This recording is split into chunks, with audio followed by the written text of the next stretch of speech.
Coolio.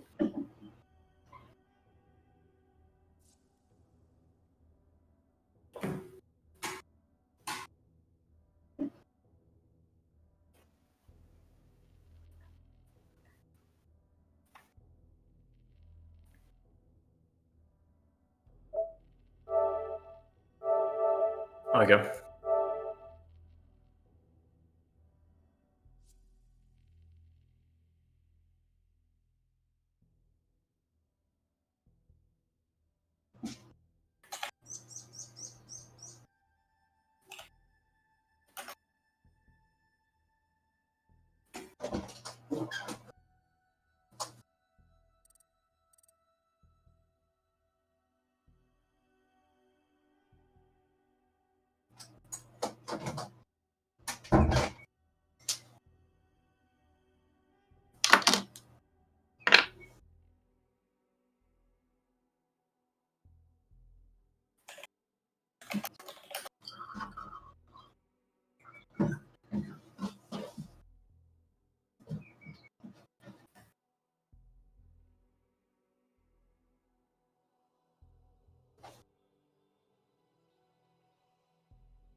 told me when I was young, don't play with fire, be careful, son. But we were flames and fell in love. We burned the cities down, down. Before you learn to listen, you won't be lonely if you fall in love over and over again and again.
was my first and last mistake. I'm blue without your face. But what can I do? 'Cause I'm just a sinking ship, and you're just a pair of lips that I've lost in the moment. All I want is for you to come back. Now I'm caught in the middle of life, and I need you to survive.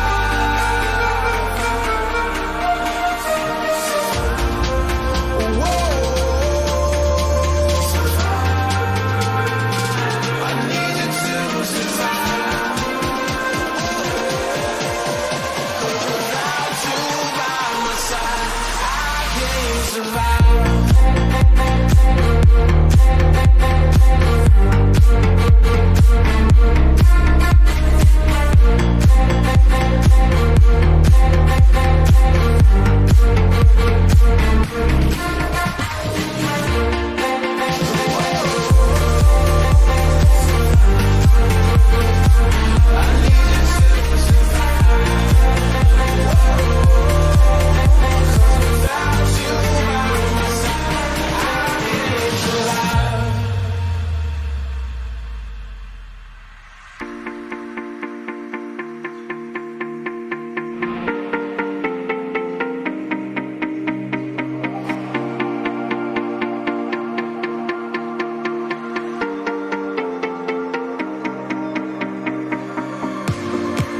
And this can be the end. I won't just settle for being your friend. Our broken bond is not too late to mend. But what can I do? 'Cause I'm just a sinking ship, and you're just a pair of lips that I've lost in the moment. All I want is for you to come back. Now I'm caught in the middle of life, and I need you to survive. She said, boy, I want you to walk right, so I can give you one more chance. You're only living in your damn head.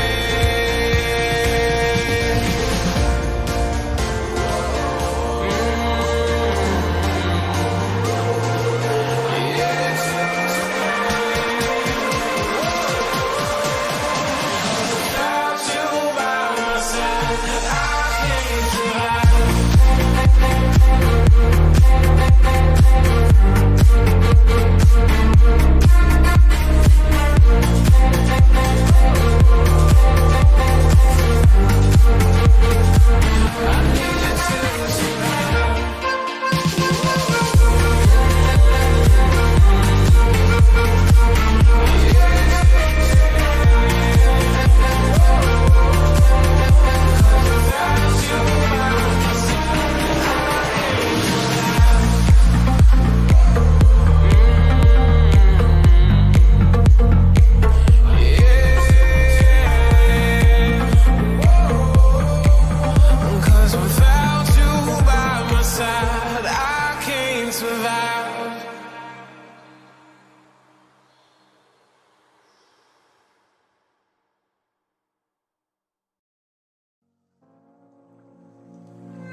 stream on the Meraki channel, and we're grateful to have you all here. I'm joined as always by my beautiful co-host Patrick Fennick. What do you have to say, my man? Hey, well, I mean, gee, what else is there to say, man? Just some Siege up and coming. It's going to be pretty spicy. Obviously, quarterfinals coming up. We're going to have quite a bit tonight as well, I believe. So that's pretty cool. Obviously, PS4 right now, and then PC this evening, which is going to be pretty nice. So some extra Rainbow Six here for everyone, which is going to be super nice to see. So hopefully we're going to see some spicy games going forward throughout today. Yeah, definitely should be spicy, as we have Repress Esports versus EGSA. Known within the SA PlayStation community, at least, I'm pretty sure, both of these teams. Although, I'm going to be honest, me and Patchy, this is the first PlayStation cast we've ever done. We're going to laugh at people not being able to shoot drones. I'm going to be honest. But that being said, Repress Esports, they went 4-1 during their group stage bracket here in the Meraki Major. They were entered into Pool A. EGSA on the other side, Pool D. They went 5-0, taking no losses during their group stages, ending with 15 points, and Repress Esports with 12 respectively. So that being said, I think we're ready. You guys have been waiting long enough. We've been waiting for this major to start. Let's go. Yeah, absolutely. Let's get right on into it. Let's have a look and see what we're going to be seeing. And I think it's going to be a tight game, honestly. I think this is going to be a pretty good match to see. I don't think we're going to see any slacking on both of these sides. I think both of these teams have got what it takes to take a W here. So the real question is, who's it going to be? Yeah, so funny story for chat. One of my personal friends from school, basically, I used to play PlayStation with him back in the day. And, well, I was contacted today to hear, well, I'm casting you today. And I was extremely surprised. So I have a bit of a personal connection with one of these teams, although I am your professional caster. I will not be biased, so we are going to try and see what we can, what's going to pan out during this game. The first ban there will be Thermite on the board, first attacking ban coming out from the orange team here, and Ying being the second on the board. The Ying, it's one you don't see quite often. Yeah, that's an interesting ban, but I kind of like it. I think Ying is definitely a strong operator, one that we haven't seen banned enough, I think, maybe. So I like the ban, but it does leave a couple of other options open that might be pretty interesting.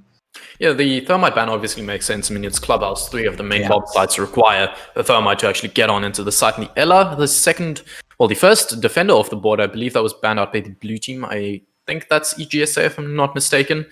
So it looks like a lot of the oppressive operators being taken off the board. They don't want to play against the Ying, the Ella, the operators that are going to stunt your eyesight, your movement, your aim, whatever, and the Clash being taken off the board. Once again, a very oppressive operator. You don't want to be slowed down by that stun effect from coming out from the CEE shield. And at the end of the day, well, the ban phase goes, and I'm going to be honest, no real influential bans. Most of the utility operators are still on the board. Yeah. Yeah, that's going to be an interesting one, of course. Echo's still available. We've still got quite a number of cheeky operators that could get picked up here. So I'm quite interested to see how this one's going to pan out. Obviously, the Thatcher coming up, not being banned, it's definitely going to be picked, and there it is. We're going to see that coming out for the attackers, and of course the Hibana as well. The Maverick, I think also a pretty big one on this map specifically, definitely can put a lot of pressure on it towards the sites. It is going to be basement, though. That is the site that we're going to be seeing. So this is going to be an interesting one for sure.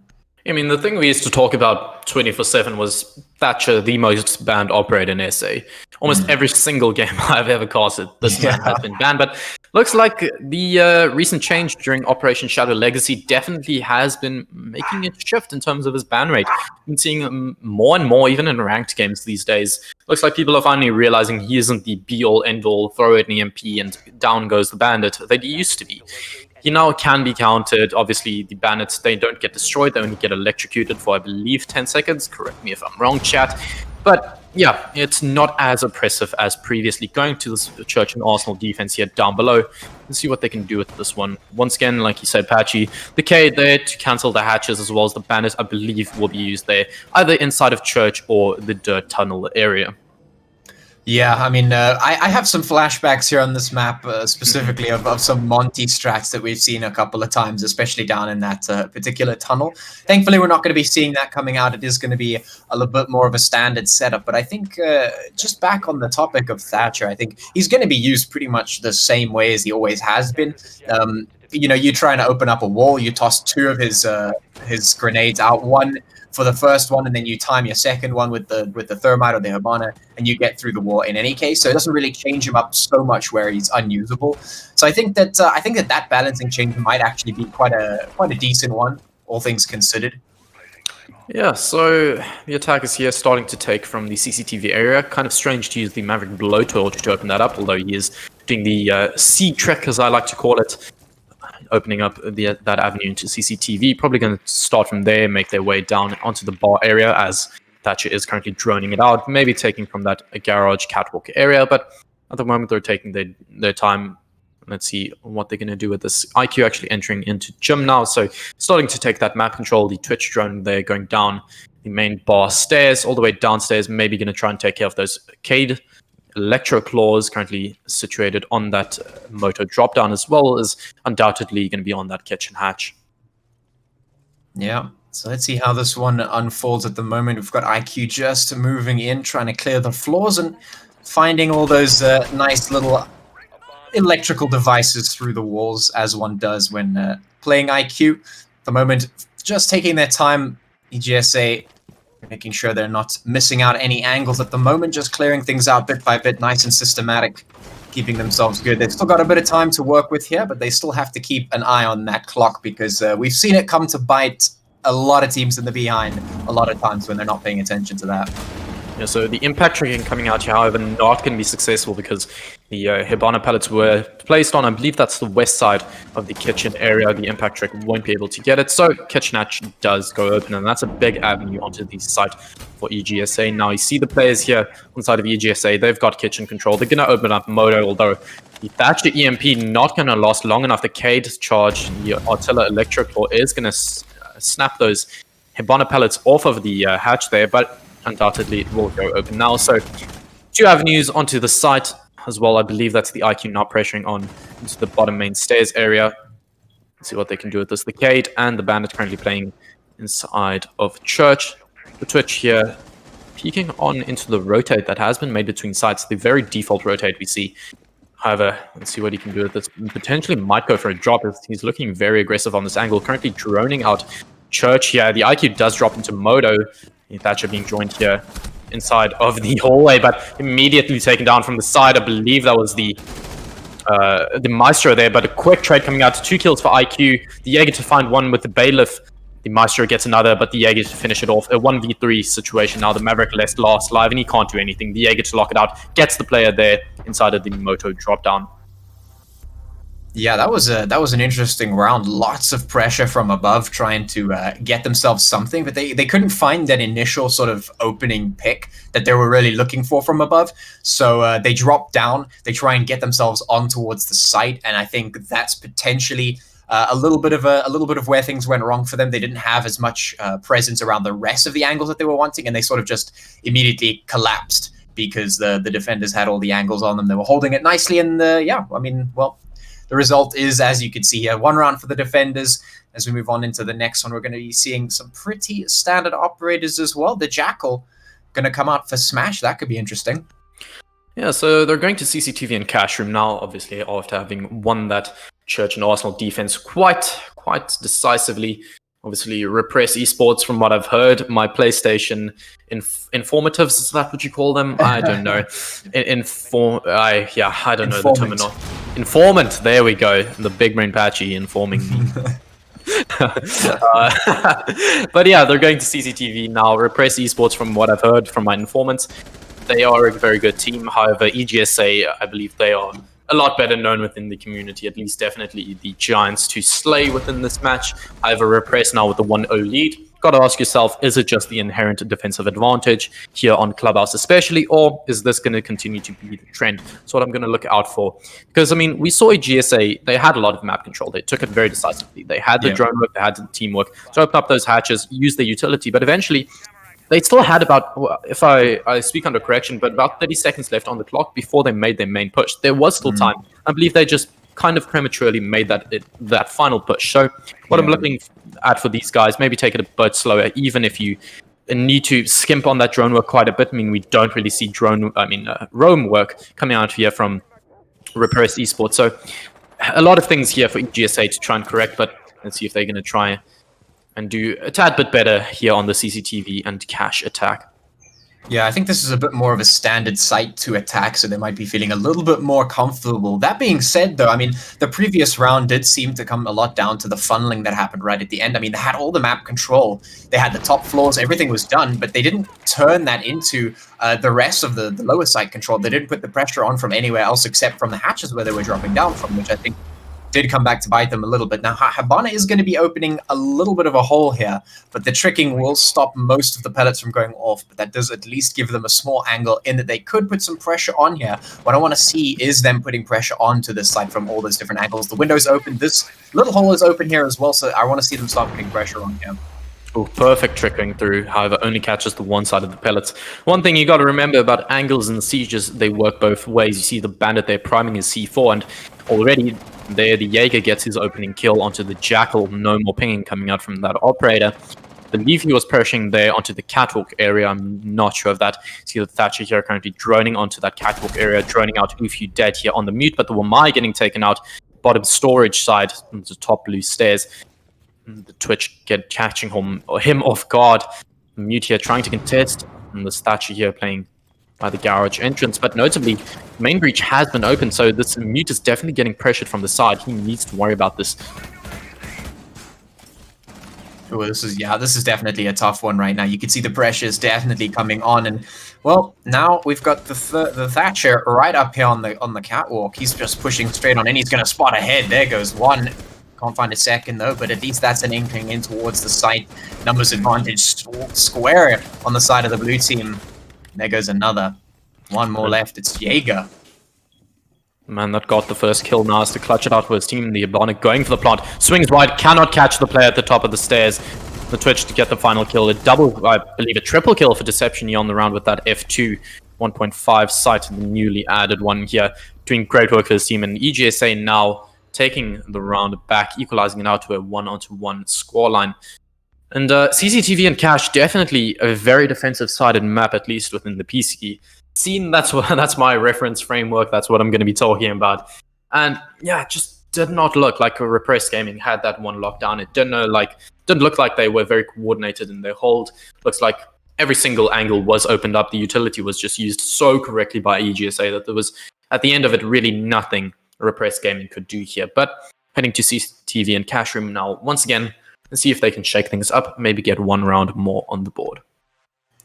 Yeah, I mean, Repress didn't seem too bad in terms of what they were looking for, but really just EGSA weren't giving them anything. I mean, the refrags really couldn't come out as much as they would have wanted. Some angles just weren't being given away either. And I mean, I think it was there was a Mute playing on that catwalk for so long looking for that angle and towards the way, and he's just not finding it. And when you can't find any of those picks, you can't find any of the refrags, yeah, the site is just definitely going to be slipping away from you like that. So yeah, we're going to see if they can successfully defend the site this time around. Obviously picking it up again, trying to readjust and reapply a strategy, hopefully come out with the W. It's 1-1 at the moment. Both of these teams have that one round on the board. Let's see if they can put another. Yeah, and what I've been thinking about the last couple of rounds here, obviously EGSA, we've been seeing them take their time. These guys are very methodical in the way that they act, and that's the one thing I really think about PlayStation is it incentivizes teamwork and utility play a lot more than PC, where you can just aim brain your way through anything. I mean, you know, so many players here on PC that can just, 1v4, flick 90 degrees after and one another and just lock it out. It's here on PlayStation, obviously because you're playing with a joystick, a controller here, you're a lot more limited in terms of your overall movement and your aim. So what I'm looking for in this game, obviously, is my first PlayStation cast, is players using their utility. Because, like we say, they just can't aim as well as the PC guys can. But now, well, as I speak, the utility does go off. The bandits being taken off of the wall there. Looks like this Thatcher not being banned is going to be a big factor in this game. Yeah, definitely comes in big pretty much all the time. That's why he gets banned a lot. And even though the nerfs have come through, he's still pretty useful in opening up those holes, making sure that there's some pressure points on the site. Now, Jaeger could potentially find something here if the peak comes through. Not going to see anyone just yet. And slowly but surely, EGSA moving on in. Can they find something? Well, shot's going to get hit just a little bit, doesn't get taken down, but who does get taken down is every Lyric, the Jaeger, going to hit the deck first. So already man down on the side of Repressed. Yeah, now EGSA Cookie here down below prepping the nade. However, no one currently playing inside of Cash. Might be able to catch out the Legion here, actually. He knows exactly where this player is. Does a lot of damage, and through the floor he gets Oof, you dead. Taken off of the server now, but from the side, from the main bar area, comes the Mozzie who was playing there inside of Strip Club earlier on into this game. Gets the kill there onto the Maverick down below. However, he's already done his deed. The main wall has been opened. He got a kill with his secondary utility there in the nades. And now it looks like it's just going to be a complete lockout for EGSA because of how much utility they've already used. But from the side, Wang here getting the kill on the MP5K. The Wamai, I believe, playing on Catwalk, so currently being stunned here by the Twitch drone, actually.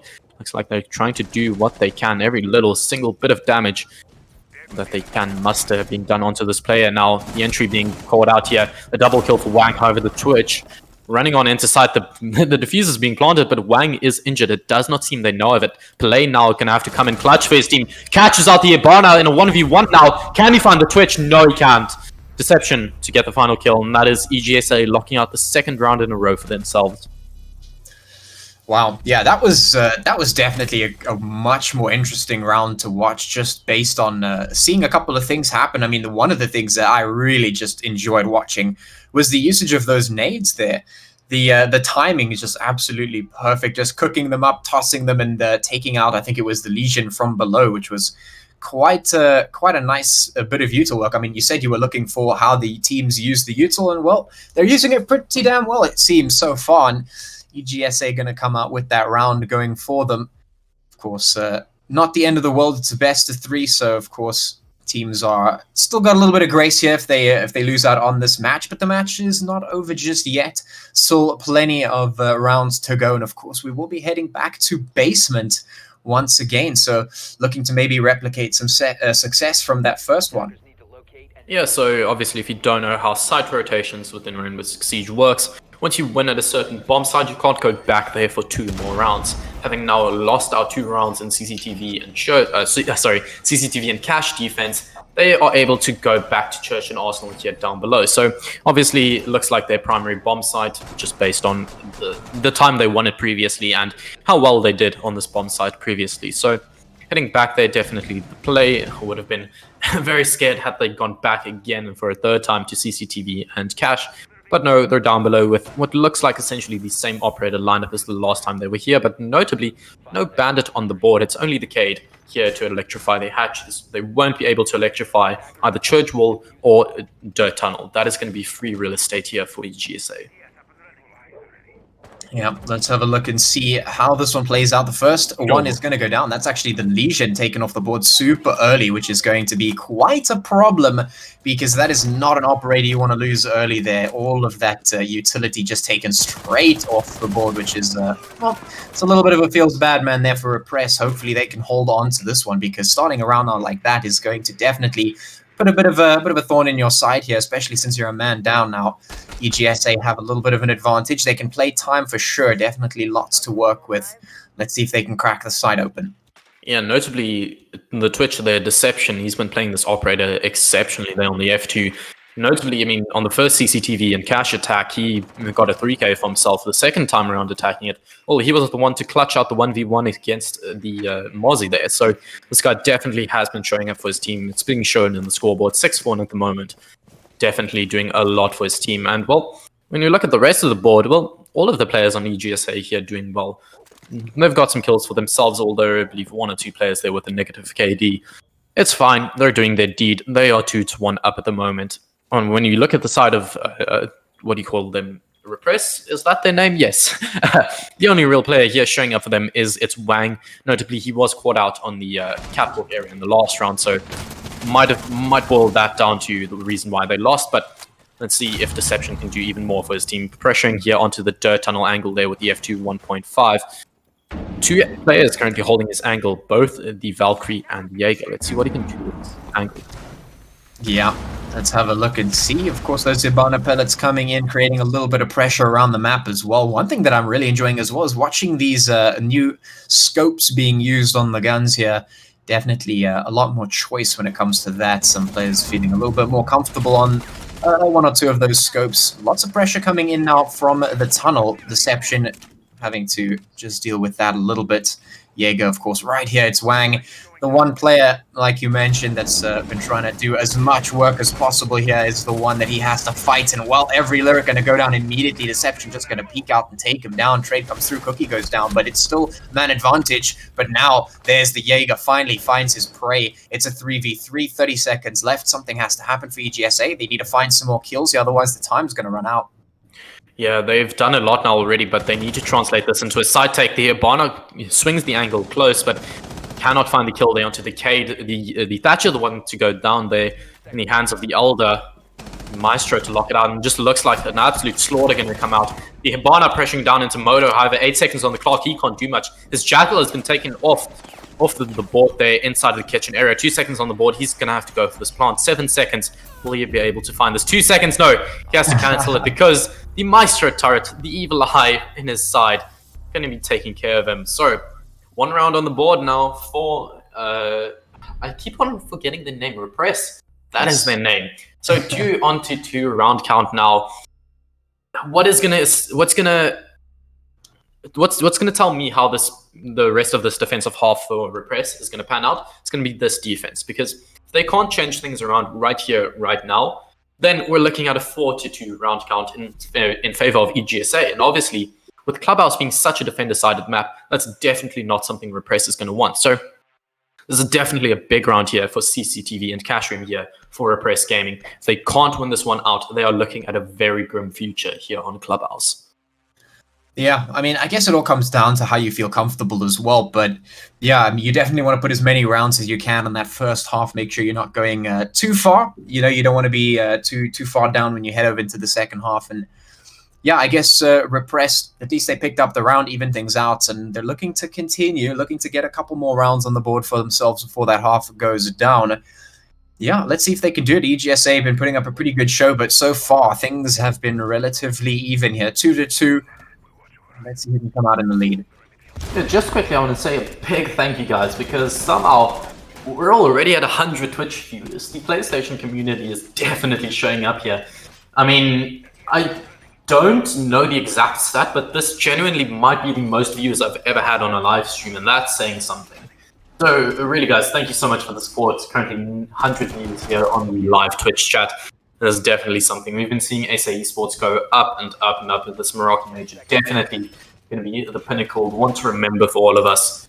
This has been a great tournament so far on the group stages, and we're looking to take it all the way here during the final bracket. So thank you guys so much for joining in the chat, but without further ado, we got to get back to the CCTV and Cash defense, because this is where Repress Gaming is going to put their do or die moment. If they can't win this one out, like I said, they're looking at a grim future here on Clubhouse. However, they've got the utility on the board. You see, it's Wang here, currently 6 for 2 on his team. Batman as well, 4 for 2. The rest of the players currently sitting on a 1 kill, and 2 kills, respectively. So if we can see these players start to show up, definitely these guys have a chance. The bandit charge there, I believe, being taken out by the Twitch drone, actually. So the utility now already being taken off of the board here for Repress. And well, with that Thatcher still on the board, it's definitely making a lot more attacker-sided. But I mean, you've got to question yourself how much that is coming down to EGSA just absolutely just so good in their utility usage, and whether it's literally just, oh, Thatcher on the board, the wall is free real estate. Yeah. Well, I mean, Thatcher's still a very strong operator despite the recent changes. I mean, definitely still useful to keep him on the board. The bandit tricking, trying to come through here as much as possible, just trying to save himself here, get those batteries down. But yeah, like you said, Repress, they've got a lot of work to do. They definitely need to show their stuff here, because otherwise, second half definitely going to be a very difficult one for them to handle. But it's going to happen. Well, it's going to have to happen pretty soon here for EGSA, because well, that time is still ticking. They're looking for any sort of foot in the door in terms of getting control of these sites. They still have the angles from outside, but they haven't really taken any space towards the inside of the map at the moment. Still looking to do that. Of course, Capital now finally pressuring inside. This could be the beginning of their push.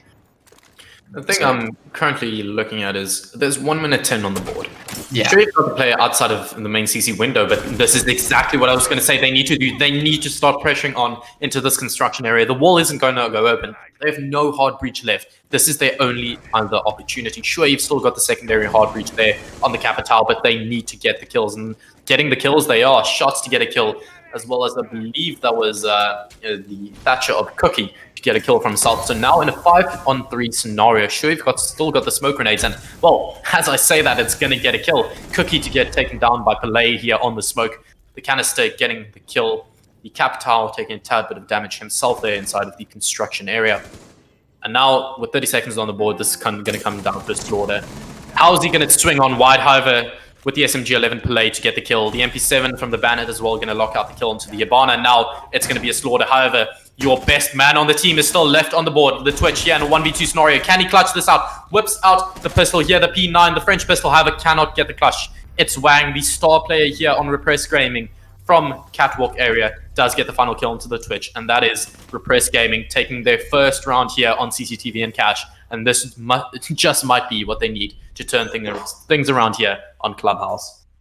Yeah, I mean, at least they get the round for themselves, which is pretty big for them at least. But the thing that I saw, the EGSA, they didn't really have as much control as they may have liked to take that one, and that put them in a bit of a scenario as they were trying to push in those last minutes or so to try and get in towards the site. I mean, that's the power of the smoke. You know, he tosses down those charges, and you're going to have to really wait, because as soon as you have failed on your hard entry, you need to switch things up. You need to readjust. Your plan needs to change. If you can't get through that hard wall, it's going to be pretty difficult if you don't have a backup plan. And they got a little bit funneled. The smoke kept them out for quite some time, and then of course it's just a matter of time and winning those battles. And Repress, they do pick up the round, so at least they've got that. If they win one more, they'll be in a pretty decent position going into the second half. Yeah, I mean, traditionally, the rough estimate I give is if the Thatcher's on the board, a 3-3 round split is good. If he's not on the board, you want more than that. So already, Team Repress here, they have 3 rounds on the board. They have 1 to play with. Are they going to lock it out into a 4-2, or is it going to be that 3-3, the very bare minimum? But it's the bare minimum. You always want more on your defensive side, even if that Thatcher is on the board. So Repress, they're definitely going to want to get this one here, but let's see what they can do with this. EGSA, looking at the operator lineup, only the Hibana on the board. We've been seeing them opt out of the Maverick for some reason, and honestly, I don't know if that's the play, because, I mean, in that previous round, we saw them, they were not able to open up the main wall because they didn't have any hard breach. Thatcher, the amazing thing about Thatcher is, even if there's a Hibana, or sorry, I'm mumbling my words, even if there's a Cade or a Bandit on the wall, well, you can Maverick trick it. It's genuinely no problem. Yeah, I definitely agree. Maverick is a very strong pick on this map specifically, and I think if you get a feel for how the site rotations are working for you, you can definitely pick him up on those rounds where you're expecting the CCTV. I would definitely be expecting that a lot more than we're seeing here.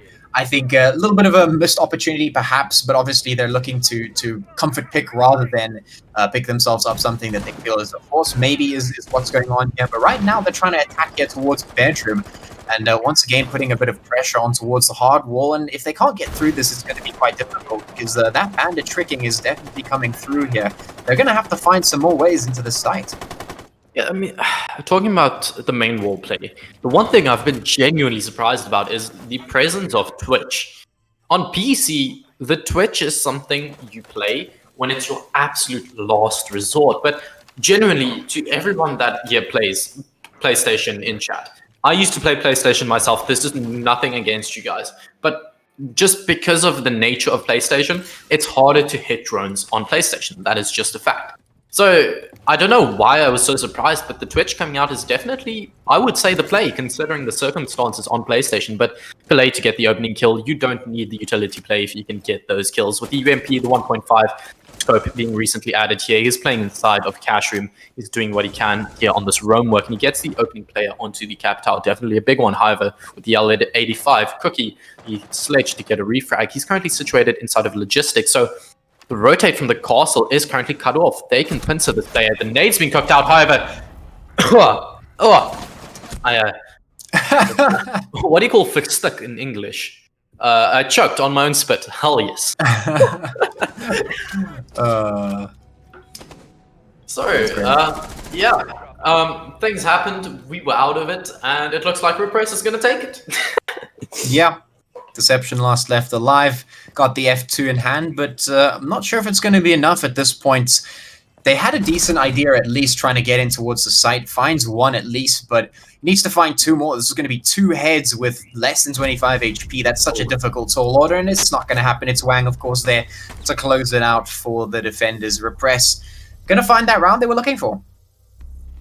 Yeah, so definitely well done by Repress Gaming to clutch that one out. Obviously, they took the first round, and, well, I thought it was going to go all the way. They did so well on that first Church and Arsenal defense. It got a little bit shaky, to say the least, there on their CCTV and cash room defenses in the second and third round. But after that, well, Repress Gaming, well done, boys. They definitely have done well to turn this one around. And, well, now with the 4-2 scoreline here on their defensive side, they're looking very good heading on to this attacking side because, like we've said, the Thatcher's on the board. So it's not like the attacking side is as bad as it usually is. They can definitely make something happen here. And, well, as things stand at the moment, well, Repress Gaming, they've got my pick. Sure, you've got, I believe it's Deception there on the side of EGSA, fragging absolutely out of his mind. I believe he was 9 for 3 in that previous round on the scoreboard. But overall, one player isn't going to make the difference. You need the team to show up. You need the team to take that side control and play the objective, not just go for the kills. And that's what we've been seeing Repress Gaming do. I don't know these teams, pardon me. That's what we've been seeing Repress do. They just play the bomb side, they get the kills, they win it out. Easy said, easy done. Well, I mean, there's still some rounds left to be seen. I mean, we've still got to see how EGSA handles this defense side. I mean, you were going on about how it's a little bit stronger on this particular map, and we'll see if that comes out to play for EGSA. It could definitely be the little boost that they needed, of course, if they want to take a couple more rounds. You can see Deception sitting there on those 10 frags, followed by its Wang, of course, on the side of Repress there with 9. Let's have a look. We're going to be starting out in that basement defense coming out for EGSA. So this is going to be an interesting one because it's actually the same start that we saw in the previous round as well. They also started with basement. Yeah, so it definitely looks like the bottom floor defense is the preferred one here in this game. Maybe on console. I don't know what the meta is on console. I'm going to be honest. However, looks like this Church and Arsenal one is going to be the meta here inside of this lobby at least. And now you see on the attacking side here, they are doing what I told, well, I believe it was EGSA on the previous round to do. They bring the Maverick, and that is oh so important because with that Maverick, not only can you open up 2 hatches because, well, he's got 1 more canister with the new update, but also you can open up Dirt Wall even if it is electrified. And I believe it is electrified because Bandit on the board, but what can't a Bandit do? Well, he can't do a cage drop, so these hatches are going to be free real estate. Iguana is going to open up this easy peasy, but look at this big brain play from the IQ, the 200 IQ play from the IQ. Almost spotting out the pulse. Well, spotting him out, but not able to get the final kill. About 40 ticks of damage they had done onto him. Definitely a big thing to find. And, well, no players taken off of the board from Repress Gaming because of that big brain play. Almost got that C4 kill, but from the side here, Batman to get the opener. A big kill here for Repress. They now have control of blue. Maverick swinging wide, he might just find this. Yep, this is a close one. We'll see who comes out on top of this. Of course, EGSA taking the first casualties, but the nade work coming out. It's Wang gonna get the explosion. He goes down, but he still finds that kill onto Cookie, which is huge. Now Repress looking pretty decent. If the res could come in as well, he will be taken down, but the trade comes through as well. Deception and Housey, the last 2 left for EGSA, and it looks like the round might just be slipping out of their grasp. The diffuser gets dropped in the meantime, though, trying to hang on as long as possible. The Maverick is down and very low HP for the IQ. Repress still could make this happen. EGSA, the burden's on them, though. They are man down. Yeah, Deception and Housey here, they've done a lot to turn this around there. This is definitely still clutchable, especially with that diffuser being dropped inside of, I believe, blue stairs. So the attackers are going to have to do something to get a hold of this. So 3v2 now. This is still very doable for EGSA. Gets the opening kill with the MP7, however, with the F2, you dead to get the kill. Now it's just Deception here on the MP7. Will he be able to find this kill? He does get the open onto the Twitch there. If you dead taken off of the board, the IQ currently has the diffuser. But look at the HP on these players. 1 bullet from either of these guys. The AUG A3, a hard-hitting gun. The MP7, a hard-hitting gun. 1 bullet from either of these guys is going to take out the other. However, Deception does not know the IQ has the diffuse, and it does get planted there by the bomb chassis inside of Arsenal. Now inside of blue with the MC7 in hand, he's going to have to clutch this out for his team. Oh man. Who's going to find that first bullet? That is the question right now, that it's all going to come down to this. Who finds that trigger first? The shots are being taken, but it is going to be the IQ. Just barely. A great play there from every lyric. It's not been showing up in terms of the scoreboard this game, however, definitely clutches that one out. Now, Repress, they're looking good. 5-2 scoreline. That's definitely something you want behind you. One more round and you can guarantee yourself overtime. 2 more, and well, you take the map outright and you push us on into the second map, which, if I'm not mistaken, is going to be Cafe Dostoevsky. And surprise, surprise, it's Repress Gaming's map pick. Clubhouse is EGSA's map pick. This is not looking too good for them.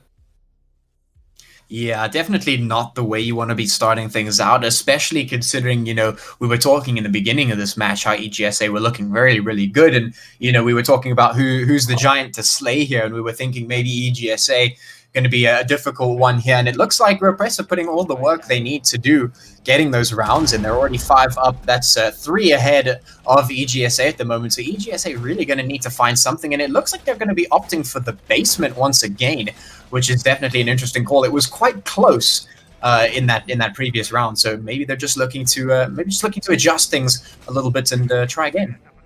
Yeah, so just quickly in chat, Causa R6, the man we all know and love. Okay, so both teams playing Twitch. Why? Is it meta for console? Looks like this man is just as confused as I was. Yes, apparently. Twitch is meta for console. You heard it here first. I mean, both of these players, Ufu Dado, we've been seeing him play the Twitch. He did a lot for his team on that previous round to get the kill to the Thatcher playing inside of Church. And obviously, the man himself, Deception, currently 13 for 5, having mained the Twitch. They definitely... It looks like, well, Twitch is meta. You heard it here first, boys. And now here on Church and Arsenal, let's see what they can do with this one. Ufu Dead, the player we've been talking about, on the very operator Twitch, and see what he can do with it here, entering on into the toilets area. Yeah, I sort of like your theory when it comes to that Twitch drone, not being able to shoot it out. That might just have something to do with it. Yeah, I genuinely think it is. Twitch chat, correct me if I'm wrong, but it really is hard to shoot out that Twitch drone. I used to play on PlayStation.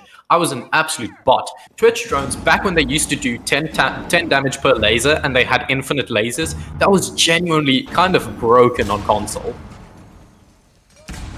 Yeah, that definitely might have something to do with it. For now, though, we're going to see Deception pull that trigger first onto Pelé, so that's the first one down for EGSA. They're going to take that one at least. So they've got the man up at this point. They've got a little bit of advantage to work with, a little bit of time on the clock as well. But how's he going to go down in the meantime? Batman going to pick that one up, trading and making things a little bit even here. EGSA, they need to find more kills. They need to find some way to get into this because right now, Repress just sort of walking away with it at the moment. Yeah, they definitely are. Sure, you've lost the Ibana, but I believe they've opened up... Well, they definitely have opened up the main kitchen hatch, and I believe Moto hatch as well. So with a Maverick still on the board, you've still got that hard breach, and obviously you've already gotten those hatches open. You don't really need that operator as much as you need that castle here on the board, but EGSA Cookie taking out in the Maverick. Now, both hard breaches off of the board, but look at this angle being held. The trigger discipline here coming out from the Ash, and a great headshot to find every lurk taking out shots there on the side. Finding out the Legion now, losing out those goo mines. 1 minute still on the board. Ufu Dead taking a lot of damage. I don't know from where. He's currently playing inside of sight. Okay, this man is making some big moves. They might just be able to get the diffuser down. He doesn't know the Jaeger is in blue, however. One player up above. The Jaeger now has rotated out into the church hallway. Cookie, let's see what he can do with this. Does get taken out by every lyric now. The Ash finding a second for himself on this round. The Mute currently playing in dirt. He is fully trapped. Smash has nothing to do. Ufu Dead has found the kill into Deception. And now EGSA Smash with the SMG-11 in hand. Sorry, MP5K actually in hand. He really can't do anything with this. The Ash is holding his ankle. Twitch is going to bring the diffuser. They know he is. R4C in hand. He locks out the kill. And that is Repress Gaming locking out a confirmed overtime. EGSA need to clutch 4 rounds out in a row if they want to push this on into overtime on their map pick. So, Repress Gaming, well done, boys. Yeah, I mean, what a way to start things out for them. They managed to get the rounds. They smash and slay the giant there. They've got everything done and dusted.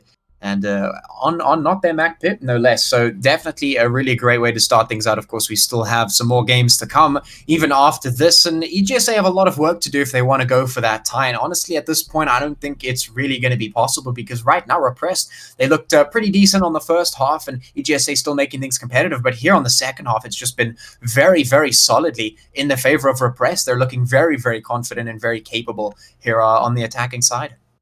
Yeah, quickly, another very solid argument here being made by Jerry DVDW.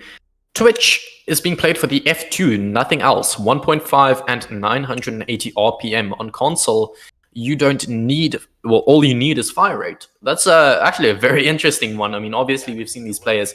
Sure, the aim is there, but it's not always the be-all and end-all. So apparently, fire rate is what is the meta on console.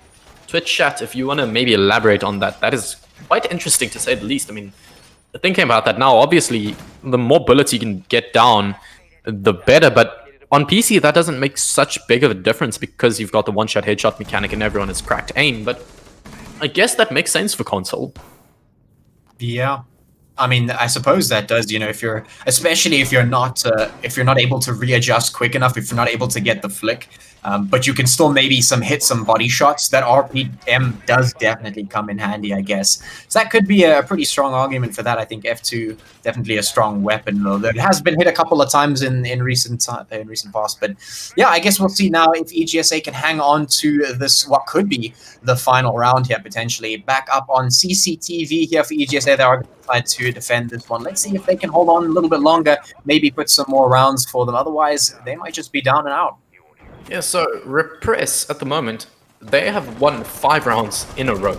And, well, it looks like they just might take their 6th, because that is an insanely important kill for Batman to find. That's the bandit off of the wall. You've got the Ebony, you've got the Maverick. He's already started Maverick tricking. This wall is going to be free real estate. And after that, well, they're going to try and take sight. Sure, you've still got the player on catwalk here with the T5 SMG in the hand of Legion, but, well, the defense here from EGSA is already starting to crumble. The Twitch here, you see her taking care of the utility inside of the church. It's looking like a complete lockout for Repress Gaming. The Thatcher, they're chucking through his EMPs, and every lyric here on the CCTV window ready to pounce. This might just be a complete lockout here coming out from Repress Gaming. The nade taking out the shield, and this looks like they might just come for their final collapse. Yeah, this is, I mean, such a different showing right here. EGSA not able to do the same tricking work, not able to do anything here, taking lots of shots. 2 players 4, yeah, I mean, that's a good start for EGSA. The trade comes through, though, so it is 2 for 2. 3 against 3 at the moment. EGSA trying to hang on to this round as best they can, trying to keep themselves in this one, but so many good picks from Repressed and so many angles opened up is going to make this so difficult to hold on to the site. 1 minute, 23 seconds left. Yeah, notably, you've still got the Valkyrie playing down below. That Roma is going to be very important because I believe, she still has a C4 in hand, so she can deny that plant from down below, but from the main breach, you got to check your sides. Angles and siege work both ways with the Type 89, the Ibana, catching out the Legion in catwalk. That's a massive one. That's another avenue being opened up onto site. So sure, you've still got Smash here with the 416C carbine playing on inside of Cash, but now you've lost control of the main breach, of CCTV window, and of the main catwalk area. So 3 angles that Repress Gaming can pincer EGSA. This is not looking good for EGSA, and Cookie taking a lot of damage, eventually being taken down. Now only Smash left, lost alive in a 1v3 scenario. 3 players barreling down on him, getting the confirmation from the kill. Cookie now taken off the board. Batman with a triple kill for himself. The diffuser is going down. There is cover onto this, but the Jaeger might just swing and get this. The diffuser does get confirmed. No, it doesn't, but from the side, it's Wang to get the final kill. The player that has been showing up for Repress all this game, gets the final kill. Well done to Repress Gaming. They take Clubhouse 7-2 in a very decisive round count. Yeah, what a nice way to open things up. A quick, decisive victory there for Repress. They managed to do the giant slaying that they need to do, and well, they close things out pretty well there with a very solid set of kills there on what was EGSA's map pick. Okay, so yeah, if you want to talk about that quickly, what I've been seeing from EGSA is a team that once they start out losing, well, they can't really turn it around.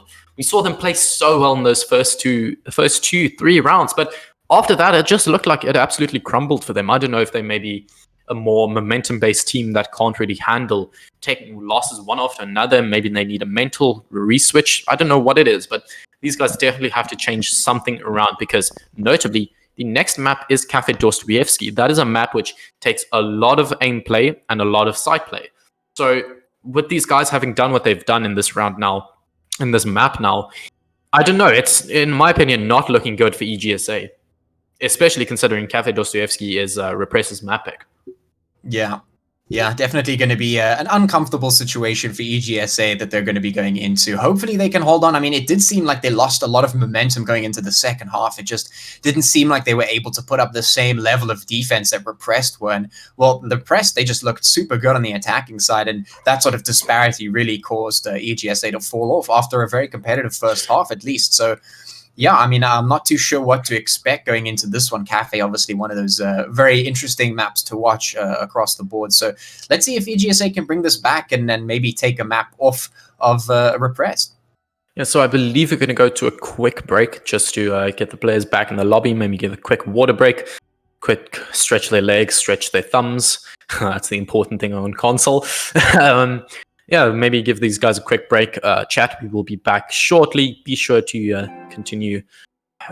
Be very attentive to the stream. We will be back in a few seconds. Don't go anywhere. Currently, I have about 87 viewers here on the stream. This has genuinely been insane. Console has definitely been showing up. I didn't know the console community was this massive, and it's genuinely great to see people showing up. And if you won't mind a quick plug, I'm Kanye Diffuse. Be sure to follow me on YouTube and Twitter to see my own casts. Patchy, what do you do, my guy? I mean, yeah, I do the same thing at Patchwork Fennec on everything. I also do casts for pretty much all the games and stuff. So you can go check me out if you're looking for that as well. All the games, easy. Mm-hmm, mm-hmm. Yeah, so I believe we're going to go to a quick intermission break. Thank you guys for joining, and we will be back with the second map of Cafe Dostoevsky very shortly. Thank you, boys.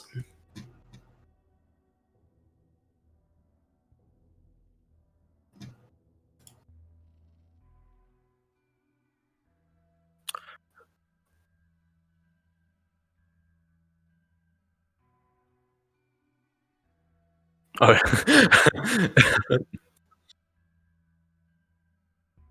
Oh, okay. Yeah, how the hell? Console community showing up.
Hello and welcome back everyone to the second map of EGSA versus Repress Esports. This has been a great showing from both these teams, although one more than the other. The previous map of Clubhouse it's been really one-sided here for Repress Esports. So heading into the second map pick, which is Cafe Dostoevsky, has been picked out by Repress Esports. So if you're following the trend of what they did on Clubhouse and considering this is their map pick, we might be looking at an early end to the stream if we take all the things into consideration. But I mean, what more is there to say? I mean, Patchy, we could just head straight on into this. Yeah, I mean, we're looking for some redemption here for EGSA. Obviously, they want to go into this one. They want to get some wins here. They want to come back pretty strong because obviously starting things off like that, not the greatest way to get things going. You want to build some momentum for yourself, get those rounds on the board and take some wins because obviously you don't want to go down and out so quickly. You want to put up a whole lot more of a fight. And I think EGSA will definitely look to do that. So, yeah, I guess let's have a look and see if they can make it happen. Yeah, so I believe we're ready to head straight on into this. Cafe Dostoevsky heading to the Russian bar, as we all know it, and see if we're going to have some drunken siege plays here, whether these players are going to be absolutely cracked on their aim, what is going to go down here. Start of the ban phase, let's see what's going to happen.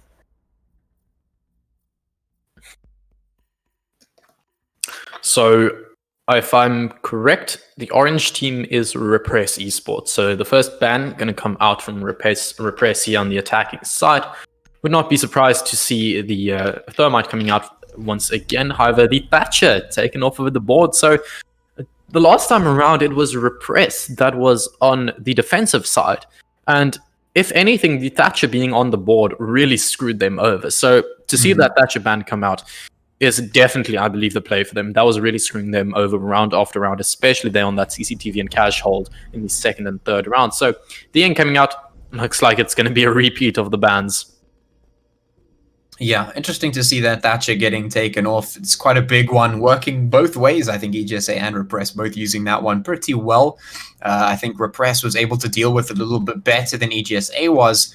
But yeah, taking that very powerful operator off the board, we see it quite often. So relatively unsurprising. Kaid going to be taken off as well. That's a spicy one. Yeah, typically not as many hatches on Cafe Dostoevsky to worry about. I mean, there was talks about the roof hatches being auto-reinforced. That would have been a massive change to Cafe Dostoevsky, especially that third floor bar bomb site. But I really can't think of anything other than the dining hall hatch that leads into the freezer down below in the kitchen dining bomb site. So, okay. Thatcher, I mean, Kate being taken off the board, being followed there by the Clash once again. So, heading to kitchen service and kitchen cooking. Let's see what Repress can do on this. Yeah, I mean, it seems to be a very common thing here to pick up that bandit, and potentially maybe they're not so much denying the hatches and maybe more denying Kaid's potential to be able to put down some traps on maybe like a kitchen bomb site defense, on the walls. But yeah, I mean, it doesn't seem to be something that is a huge threat unless maybe they're trying to get the shotgun off the board, potentially. I'm not too sure if that would be a big threat, in terms of just talking about how we were looking at things, the RPM of the F2, maybe we're looking at the damage of the shotgun. I'm not 100% sure, but yeah, I guess it is what it is. Yeah, so for the first time in this matchup, the gridlock's going to be brought, and considering it is the downstairs bomb site of kitchen service and kitchen cooking, that might just be exactly what EGSA needs, because we've seen how versatile Repress Gaming is in their holds. Not only are they able to hold out the roam play for extremely long in these rounds, but they're able to fall back to site and, well, they just win it out based on the site play. So the gridlock there, being able to lock out the rotates, we know how prevalent the stairs are on this bomb site. Brown, red, and white stairs there, the right, the bottom, and the top of your screens. And see what the gridlock can bring on this round. But on the defensive side, like you were saying, the FO12 being brought there on the Ella, the shotgun coming out. Yeah, definitely an interesting one. Don't see that all too often, but potentially one of the more popular ones here. Who knows? Right now, though, we're going to see and have a look if EGSA can make the kitchen defense work for them. They are going to be setting themselves up as best they can, and hopefully they can hold on to this one and start off the round, or start off the match and this map on the strong foot. Yeah, so looks like no extension into bakery at the moment by Repress Esports here. Kind of a strange one. I mean, usually on PC at least we see the players opening up the rotate between the main cooking area and the baking area behind what I like to call Cupcake. But looks like they're just going to do a default side hold. However, the Jaeger might just want to find a sneaky entry here. The Twitch is currently repelling there. Might be able to catch him out if he goes for the run out. However, he's going to play it safe, holding that angle oh so passively. Wamai checking out his magpies. Sorry, I've actually been corrected on that. Wamai is not the magpies, he's just the magnets, and the magpies are Jaegers. I was very distinctively corrected on that one, so I won't make that mistake again. But the entire Isn't team... the Jaeger ADS?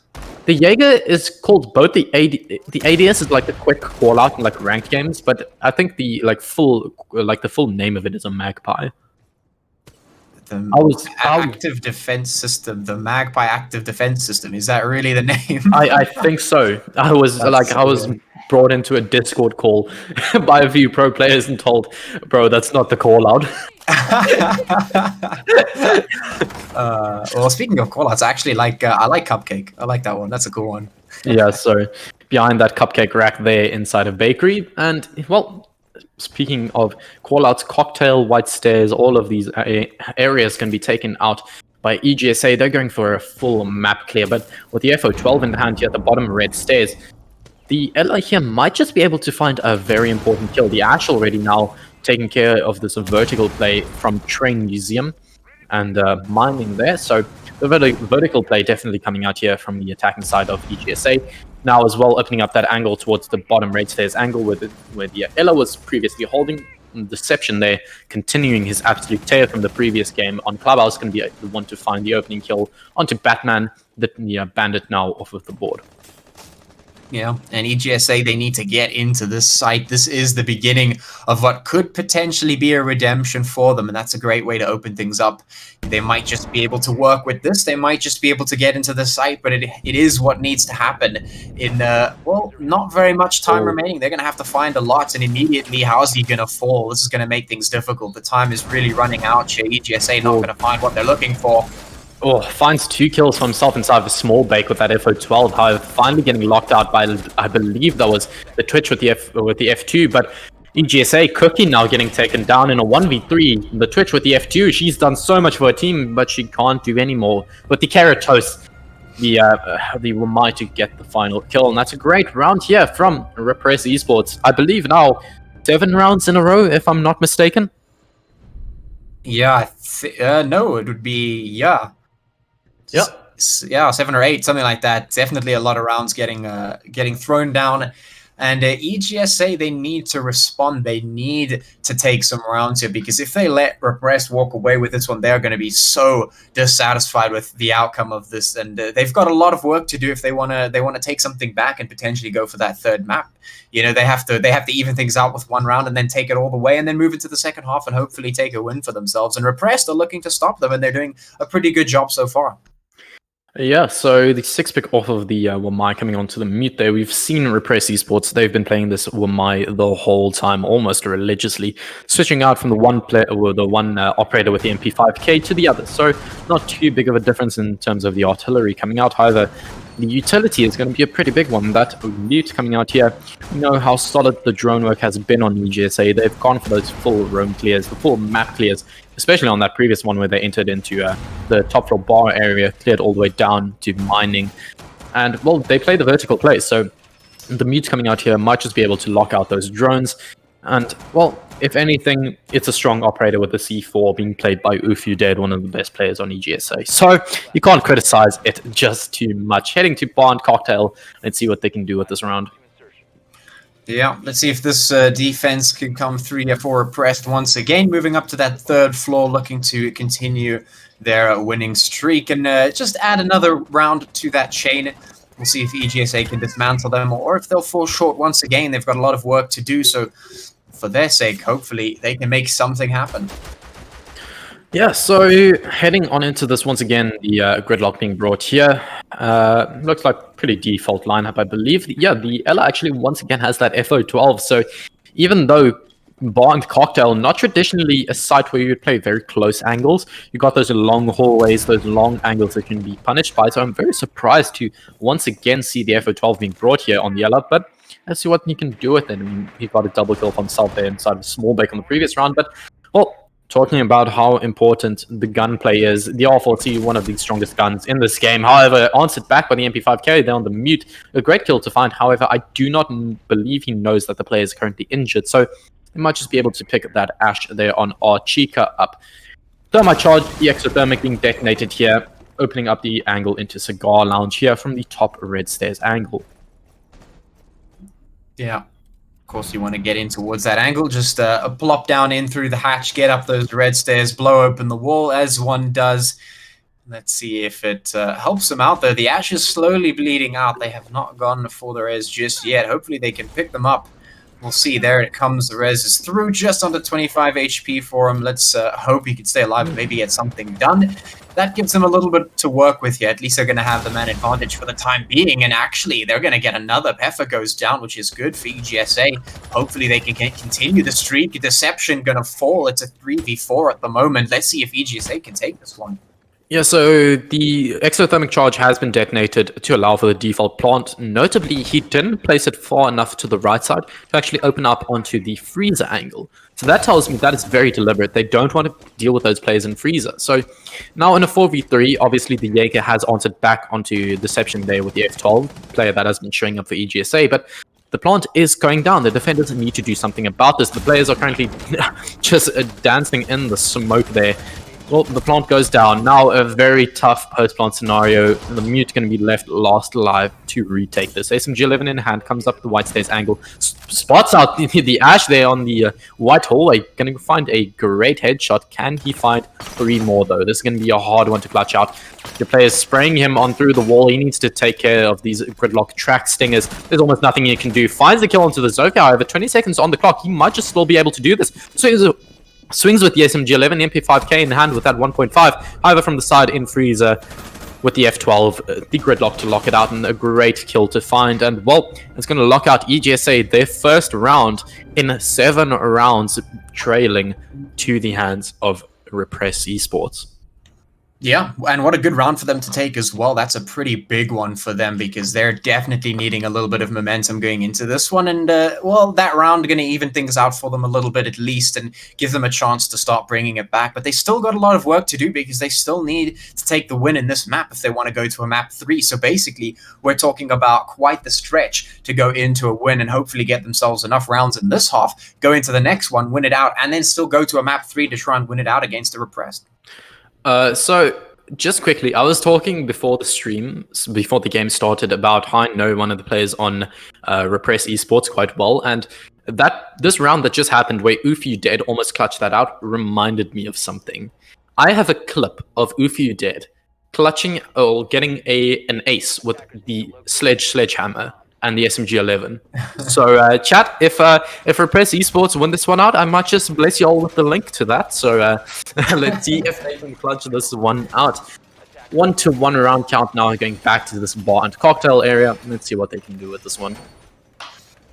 Yeah, going straight up back to the 3rd floor, try and hold things out. They didn't work so well for them the first time around. Let's see if they can make some changes and hold out a little bit better this time around. Of course, going to be picking up some of those crucial operatives. They've got the Maestro in there. They've got the Legion, of course, the Valkyrie for all that info, and the Jaeger to try and stop with their util. And the util seems to be a big one that we've seen being used quite often here, especially in that first one.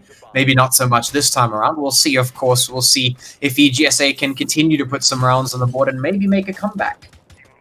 Yeah, so looks like essentially the same operator lineup. Notably that Ella isn't on the board, so that's going to be the one switch up here for them. The Valkyrie, I've talked about her on Cafe Dostoevsky quite a lot, especially here on this bar and cocktail bomb site. You've got so many places that you can chuck those black eyes onto the roof here of Cafe Dostoevsky. It's very dark in some places as well as the high ceiling, so definitely a lot of places you can stack that. So the intel game is going to be there for Repress Gaming, to say the least. They've got the evil eyes, they've got the black eyes, so definitely a lot to play with. However, the IQ might be able to spot all of that out. That is what a IQ scanner does. So let's see if she can bring anything to the board here. However, 2 minutes still on the board. The players on the side of EGSA have not even entered the map. The Gridlock going to be the first one to drop here onto the Cigar Lounge area, but Oof You Dead finds the opening kill with the MPX there. Great headshot to find onto Archika. The Jackal now off of the board, and this man definitely isn't having as good of a game. Currently 1 for 3 there on the scoreboard. Being taken off so early is definitely not something you want, and I believe that's the angle being opened up from red stairs into Cigar Lounge by the exothermic charge, and he might be able to find this here with the C4 if he does rip it at the right moment, but looks like he will fall back off of that angle. Yeah, things are exploding now, looking to get in towards the site, trying to open those angles up. EGSA looking for whatever they can find here. Repress trying to hold on as long as possible, and they're doing a pretty decent job so far, but let's see if they can continue to do so. Let's see if they can hold out. Oof You Dead doing so much work so far, taking out Bot G as well. Now trying to move up. Cookie's going to take down its Wang. That's a big play to take off the board, but is it going to be enough is the question. 3 against 4 is the man count right now. 57 seconds left. The Ash going to be moving up there. His heel just going to be absolutely taken out. The trade's coming through. 2v3 now, trying to make it happen. EGSA have a lot of work to do. Yeah, and now we've still got the players on Repress Gaming. They've got the bomb site, but the Thermite with the 5.56 to lock out the kill onto every lyric. That is the Jaeger off the board. Now, suddenly, the IQ going to swing with the G8, finds the kill onto, I believe that's Peffer. Tries to find the last, and he does it. The IQ with the G8 and the Thermite there coming out very clutch for their team. Clutching out the 3v2 scenario. And, well, that's another round on the board for EGSA. Currently 2 for 1 on the scoreboard. They're definitely turning this one around. Yeah, that was definitely a big play for them to get. A big round for them as well to put on the board. They definitely needed that one quite a lot, and they did indeed get it, and off the back of a nice clutch as it is as well. So that's a good way to get themselves back in this. Definitely, if they are, like you said, a momentum-based team, then that could be what they were looking for to try and get them in that mindset to start taking more rounds, taking the win, and maybe take us to a map 3 as well. Yeah, nothing is off of the cards. The Montaigne 6-pick coming out here off of the Gridlock onto the Monty. This is a big one coming out here from the side of EGSA, but I just saw something, and correct me if I'm wrong, chat, but on Clubhouse, Repress Esports, they won downstairs, they went upstairs and lost twice, went downstairs again. After that, they clutched it out. Here on Cafe Dostoevsky, they went downstairs, they won it. They went top floor, they lost it twice in a row. They went downstairs, and well, let's see what happens. Is it going to be a repeat? Are they going to go 6 rounds in a row once again and pull this all the way through? Or is this EGSA going to answer back to Repress Esports, going to say, no longer shall your reign of terror continue. We're going to turn this around. We are not losing out here on Cafe Dostoevsky. I am very excited to see what happens on in this round. Yeah, well, you're looking for the deja vu, but instead, what's not deja vu is going to be Cookie picking up the Monty. And that could be an interesting one up here. They could just slide that Monty straight on into sight for the plant. Could be a little bit of a change-up that they need to keep that momentum going. Who knows? Let's see if they can utilize it, because we've seen the Monty players do some big things, and then we've also seen them fall off pretty hard as well. So it all really comes down to how it's utilized, and that's what we're about to witness here. My man Vic Lego with the subscribed with Twitch Prime. Okay. Thank you, my guy. Thank you so much for the support. Genuinely, the Meraki Major has been a great success, and well, we can bring it towards all of you because of the community. And well, subscribing with Twitch Prime is the best thing you can do to keep up to date with all of the news here on the Meraki Major as it unfolds directly on your screen on the Twitch channel. So thank you so much, guys, for joining. We've currently got about 67 odd viewers on the stream. Thank you so much. The support has been great, but we got to get back on into this round. Repress Esports, can they get the deja vu moment and get 6 rounds in a row, go all the way on a tear once again?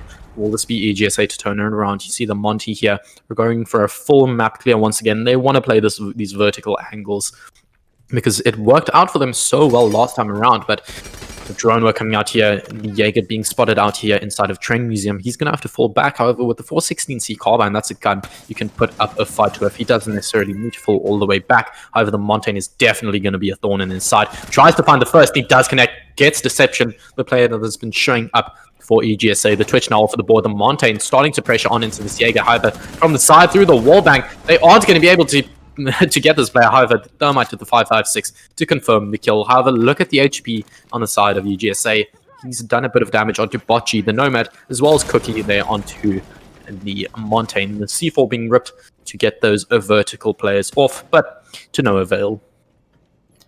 Yeah, and right now with 1 minute left on the clock, it's only 1-for-1 at the moment. Still 4 players on either side, and that Monty's still alive, going to be a big one. He's just clomping away down the hallways, looking for a little bit of pressure. Wall is going to be opened up. Might just start looking in towards the site, and indeed he will be moving up in towards kitchen. Going to be spotting out the Legion, so information is being gathered. But is it early enough? We've still got so much time off the clock at the moment. 40 seconds left. They've got to make it happen. The Monty trying to take a fight. Look at that. Just going to win it out. But 2v3 is the score at the moment. Monty making it happen so far. And they need to deal with this Montaigne. This guy's just going to keep on raining on terror onto the side here. But well, the Thermite gets caught out, but now it is a 2v1 in favor of EGSA. And with a Monty on the board, that's definitely not something you want. If he can get this plant down, that's basically a done deal here for EGSA. Bandit's going to be rotating on through the side. The Montaigne has not gone for the plant yet. He gets the kill onto the Ash. That's exactly what he needs. Now in a 1v1 with the Montaigne. Do not let him get the plant down. If you let him get the plant down, your chances of winning this excessively go low. 3 seconds on that board. Will he be able to find this? He sees where the Montaigne is planting, and he does get it. Batman to get the headshot with the MP7. Locks out the round in the 1v2 scenario. This man has gone big for his team, and this is the start they need to the tier once again. Well, the deja vu, it just keeps on rolling. Yeah, that was such a big one. I mean, that almost looked like it could go the way of EGSA. It was looking like they could make it happen. The Monty was coming out big, winning the fights, putting the pressure on, and it seemed like Repress didn't know how to deal with it. But suddenly, things happen, and the shots come through, and it's just the Monty left. And, well, good choices made by the Bandit there to just go for it. Swing in, get the kill, and stop the plant from coming down, which, like you said, would have been absolutely impossible to deal with, next to impossible to deal with. So the scoreline is going to be 2-2. But yeah, I guess now the question is this that deja vu we were talking about? Are we going to be seeing Repress now start to walk away with it, or is EGSA going to be able to hang on?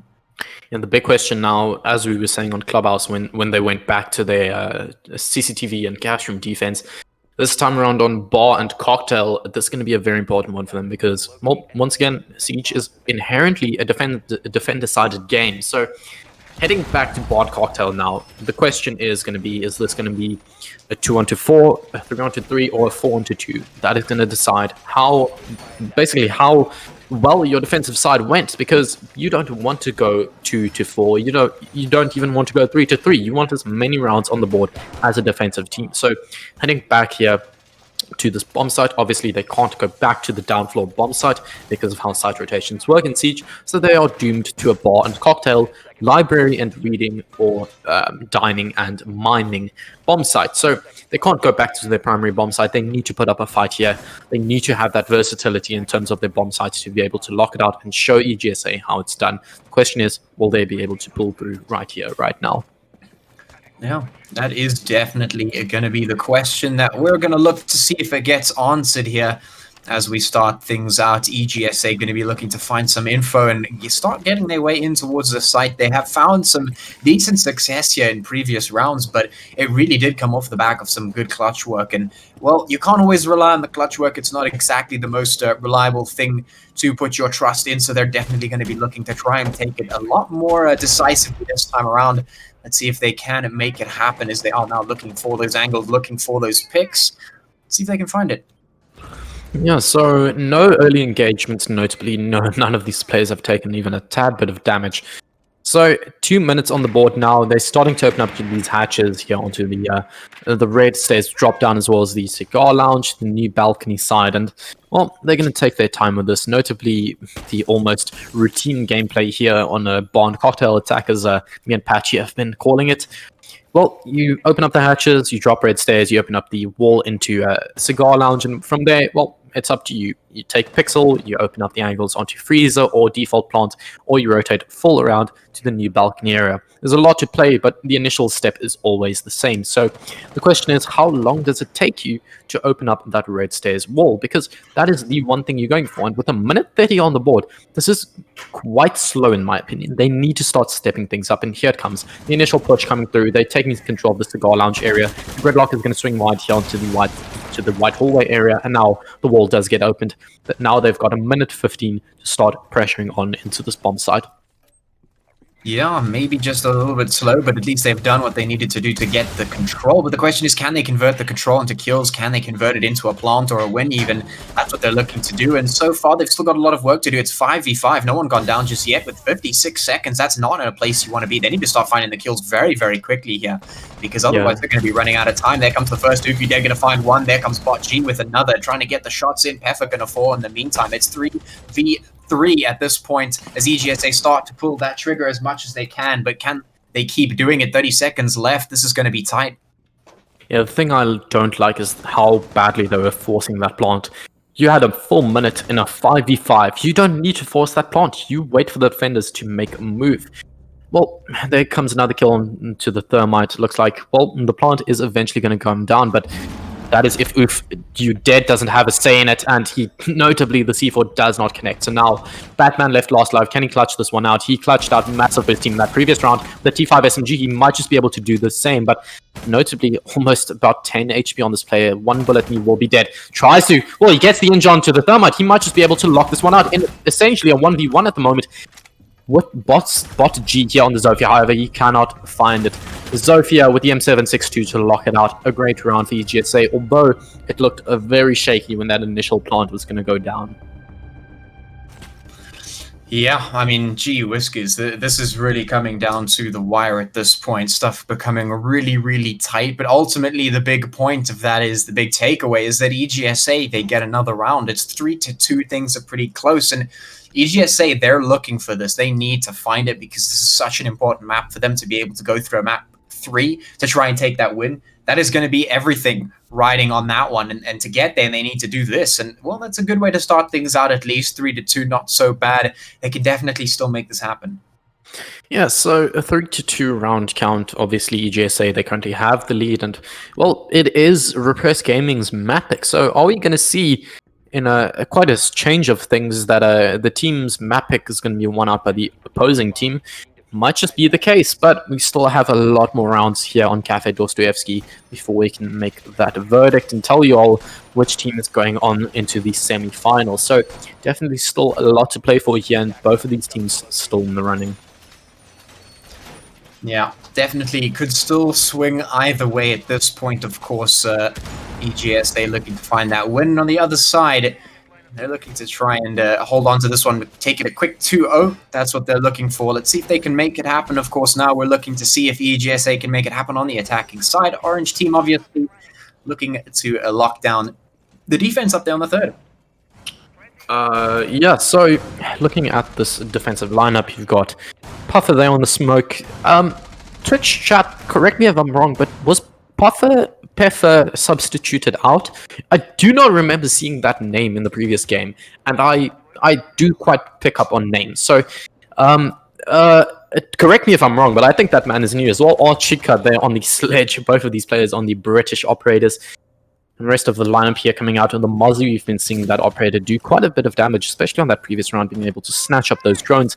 Even if not used for the intel, well, it denies the intel. So definitely a strong operator on the board there. And, well, once again, the 1-2-3 schedule that needs to be ticked off. Well, you open up the hatches, you drop down red, and you open up the angle into Cigar Lounge. The question is, like I posted on that previous round, in how quick of a time can you do it? Yeah, I mean, one thing that you've always got to remember is that you're fighting against the team, but you're also fighting against that clock, especially if you're on that attacking side. You need to make sure that your movements are, you know, at least considered in terms of how long they take and how quick you can make things happen. Right now, we've seen a lot of teams just get pressured by that clock and make things a little bit chaotic. So hopefully they keep that in the back of their mind and make things happen a little quicker, maybe, if they can. So right now, we're going to see how Housie just opening up the top of red stairs there, moving on in, getting the control of that side of the map. But we see that time and again, Repress just like to let them have it at the moment. And, well, let's see if EGSA can convert that into any wins here. Yeah, they definitely need to take this if they want to win out. Cafe Dostoevsky, well, the trade's coming out now. It's a 4-3 in favor of EGSA, so they might just be able to take this round. However, still a lot to play with here. Minute 15 still on the clock.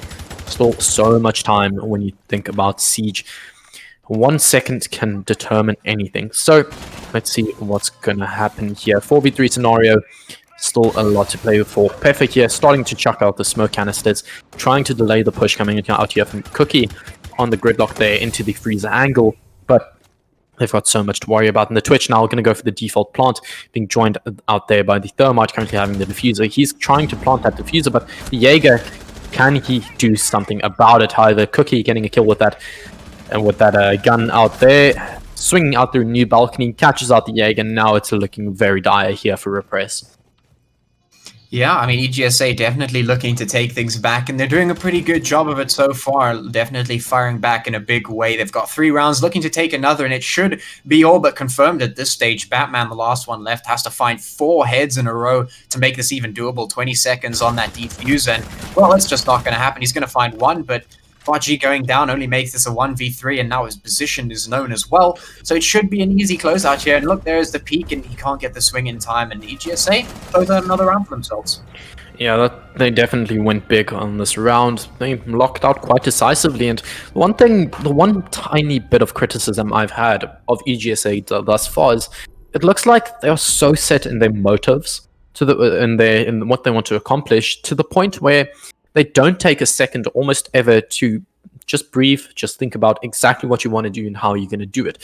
We saw, I believe, in that second to last round now, where they had a minute still on the clock, and they forced the plant in a 5v5, knowing that there were angles onto them. Had they just taken the time, locked out the angles one by one, taken care of the players, they might have done a lot better. Sure, they still won the round, and they have the 2 up in terms of the overall round count, but there's a lot of room here for EGSA to start to improve, and that's what I want to see on this attacking side here for Repress start to do. They need to start nitpicking on each and every single error EGSA makes, because quite frankly, there are a few of them. It's not like either of these teams are impeccable or absolutely flawless at the moment. They are making their mistakes, and it just feels to me they are not getting punished enough. These guys need to step up, both of these teams, and start to absolutely dominate in this game, and start to make sure that they are just every single fault the enemy makes, you need to capture that moment. Yeah, I mean, that's definitely a big thing in this game, especially, you know, you've got to capitalize on your opponent's mistakes. It's just a big part of the game. And yeah, I mean, when you get into it really at the highest level, you're even trying to force out the mistakes so that you can punish them. And that's really one of the big things in this game that you love to see, you know, just the play back and forth between the teams. For the moment, though, of course, EGSA, they've got the 4 rounds they were looking for, and they're looking to try and continue that lead, trying to just push it towards the map win to take us to the map 3. Of course, making that possible is going to take a little bit of work, but they've done quite a bit of it so far. Just a little bit left to do. They've got to just cross the finish line, and, well, Repress are looking to stop them, looking to do their best to try and take back the rounds that they can find and make it a little bit less difficult, but the run out going to be immediately punished. Yeah, I mean, it's typical talk on PC to say PlayStation players are ballsy as hell, because, quite frankly, you can't punish it as bad, but we see If You Dead, he was ready for that one. He punished him as soon as Cookie ran out there on the pulse with the MP5. He was, sorry, not MP5, UMP, there we go. He was just absolutely cancelled out as soon as he went for that. And that is the mentality difference that I see between PlayStation and PC at the moment. PlayStation, well, you can do those ballsy plays. You aren't going to get absolutely cancelled out as soon as you do it, because on PC, you've got the all aim, no brain guys that just flick onto you with your 180 headshot as soon as you do something ballsy. You go for a flank or a run out. But here, I mean, you can go for those. It's not like the the players, when they have that information, are 100% going to hit their shots. But Peffer there, he's going to hit his shots with the thermite on the board. Going to take out bot G. That's the L off of the board, and now a 5-3 man count. This is exactly what Repress Gaming needs to turn this around. The Ash now actually repelling in here onto the cocktail balcony, onto Heaven here, tries to find the kill, but the Valkyrie at the MPX to find the kill. However, getting locked out from the side by the M762 from the Zofia. Now Peffer here starting to open up the wall into the default plant, but the Zofia on an absolute tear. It's Wang with a double kill for himself. The Jaeger getting the injury there onto Oof You Dead, the player that got the initial pick on this round. The 416C Carbine locks out the Nomad. She was not ready for that at all. She had her ability out and finds a second one for himself. This man is absolutely on a tear, finding flick after flick. Now on a 1v2. What can he do? Well, could potentially 1v2. That's what he's hoping for, at least. Let's see if the Jaeger can make it happen. The diffuser's down, which does put a little bit of pressure on towards the attackers, and there comes the first triple kill for the Jaeger. So much more doable. Can he find this last one? 1v4! What is going on? My man just clutched out a 1v4 and something that I, quite literally, case in point, I said this is over. I said, I said they have this. Well, I'll eat my words. Well done, my guy. I'm not sure who it was on the Jaeger, but that man clutched out hard for his team. A 5-2 round count here, and well, it looks like EGSA might just end up taking Cafe Dostoevsky if we follow this trend. Going to kitchen service and kitchen cooking now. EGSA looking to continue their absolute domination here on Cafe Dostoevsky. These guys have been racking up on the scoreboard, and it looks like they're going to continue to absolutely dominate in, well, a complete reverse of what we saw on Clubhouse. Yeah, I mean, they've definitely put in that work that we were looking for, and yeah, they want to make this competitive. They don't want to go down and out. Going down 2-0 obviously is not the way you want to go, and obviously they're not wanting to go that way either, and they're putting the rounds in to make sure that it doesn't happen, looking to find themselves right at the end of that finish line, go to the map 3 and fight their absolute hearts out to try and get the win, and that's what we love to see. That's what we love to see coming out from these teams here. Super competitive, which is really great, taking back what they lost in that first map, and now we find ourselves here on Kitchen to try and finalize things for EGSA. This is their potentially what could be their final stand, unless Repress have anything to say about it. Yeah, so Repress definitely at a back foot, but you gotta keep in mind the overarching story here. They've already won out on Clubhouse, and sure, Cafe Dostoevsky is their map pick, but we've still got a theme park to go to. It's not like this is their be-all, end-all. It's not like they're going to be sweating their balls off here just to try and win this one out, because if they lose this, they are out of the tournament. It's not like that. That is in the next map, if it comes to it. The thing I quite a lot say for teams when I'm giving them general tips, or just in casting in general, is when you have that one map advantage, play your heart out. Because sure, you've got the lead and you've got room for error, but that room for error is exactly what you need. You need a framework where you can do the ballsy plays, because 50% of the time the ballsy play is going to work and you're going to absolutely dominate a game, or it's not going to work and, well, you're going to lose out really fast. So you have that tiny bit of room for error that you can play with, so go for those ballsy plays. It's not like it's going to be the end of the world when it fails, so might as well go for it. And Repress Gaming, I've just been seeing a muted team here in this round. EGSA, they're taking control of the bakery. They're going to try and open up this wall into the kitchen dining area. And, well, Repress, you're going to have to do something about it, guys.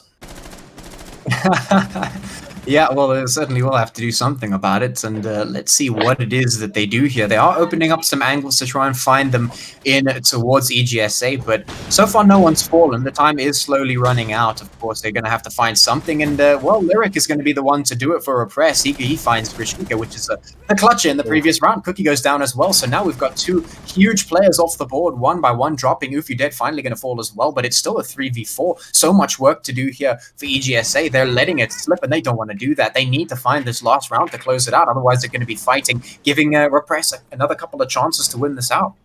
Yeah, so if EGSA takes this round, they have at the very least a guaranteed overtime. That's something Repress Esports, they don't want. They don't want to allow them to have that confirmation of, okay, we can start playing aggressively because, yes, we have that confirmed overtime. And, well, as it stands, a very big round lead.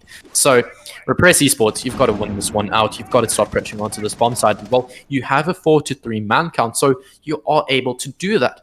if you win out these gunfights, even if it's a 1-to-1 trade each and every single time, they've got the intel in the place. You see the red pings coming out. However, the Zofia taken out by, I believe, the Bandit there onto the side. That's an opener for EGSA. Now I have another player taken off the board, the Nomad going huge. The Jackal getting killed for himself now. Botg. Is this going to be another clutch out for EGSA?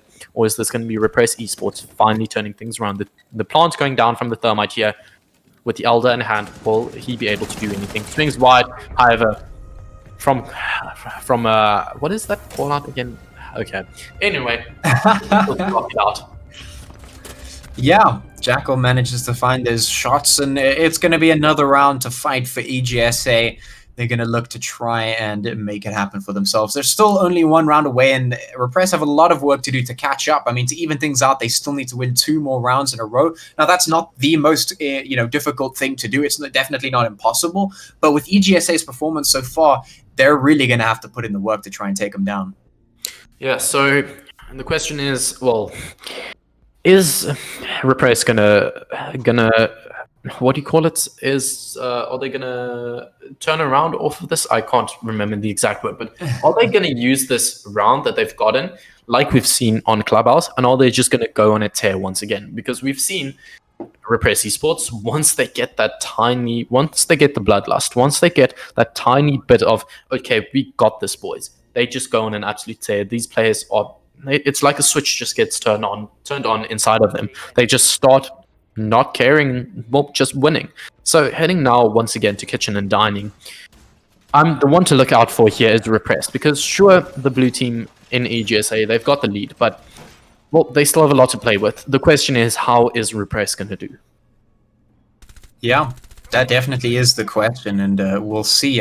Quite a good friend of mine, he says that in order to get the win, you need to take down your emotions, because letting your emotions control your actions leads you to lose. So let's see if our lads from EGSA can put those emotions to the side and maybe get the rest of the wins here that they need to take this map. Or is it going to be Repressed to do that? Maybe repress those emotions and get themselves that flow state, get themselves that win. We will see.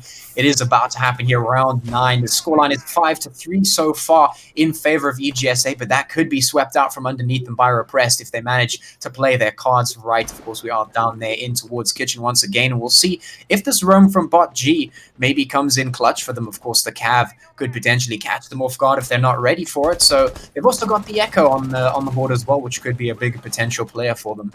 Yeah, it sounded like you went a full-blown Yoda quote there. Fear leads to anger, anger leads to hatred, hatred leads to suffering. My man with the full-on quotes there. But in this game right here, Repressed, they're on the attacking side. They've got the operators. Notably, the Thermite has been on the board, and we've seen him do quite a lot of work. Those are really big fucking holes have been opened up. So, what is going to happen here? Is it going to be a lockout once again for Repress Esports, or is EGSA going to be able to answer back? Bandit tricking might just go off, but like we've been saying, the Maverick he can open up no matter if there's a Maverick, or no matter if there's a Bandit on the board. So you've got the operators here, and the one to look out for, in my opinion, is Bot G. Yeah. He's got the Caveira. Yeah. Definitely going to be wanting to look out for that. In the meantime, the Maverick goes down, so a nice hold there from the castle, utilizing that new holo scope, and of course you see those new Ping 2.0 systems being utilized as well, coming out clutch for some information gathering all across the board. And right now, Repress find themselves with a man down, so they're going to need to look and work to find some angles in towards the site, because right now that time is definitely ticking down. 1 minute 20 on the board here. They're going to have to find a way into this site real quick. Yeah, so they've got control of Bakery, but look at all the angles being held here. From Harry Potter here, the Jaeger playing, as well as on the side with the MP7, the Bandit, but the Twitch there to get the kill. A great one to find, because now I can start to swing here onto Whiskey. That is the call out I forgot in the previous round, and now I've got it, so I'm going to keep on using it. Twitch and Whiskey swings wide, and he actually catches out the Echo. This is massive. In a 3-2 scenario, well, he loses his life, and now suddenly EGSA, they have the upper hand. Sure, you've got Batman on the Nomad there with the AK-47, but he can't really do anything about it. The player currently flanking onto Bakery. Will he be able to find this Bandit? Looks like he knows where the player is, but he whiffs the shots in the Bandit to lock it out. EGSA, they have the guaranteed overtime. Yeah, no, definitely they've put in the work to get to this point. Finally find themselves with that match point. Feeling pretty good about that one, I think. they're going to be quite happy with the work, and well, they're going to have to continue it. First of all, they're going to have to get the win here, of course, and then move on into that third map to try and take the final W, which of course will determine who moves on forward.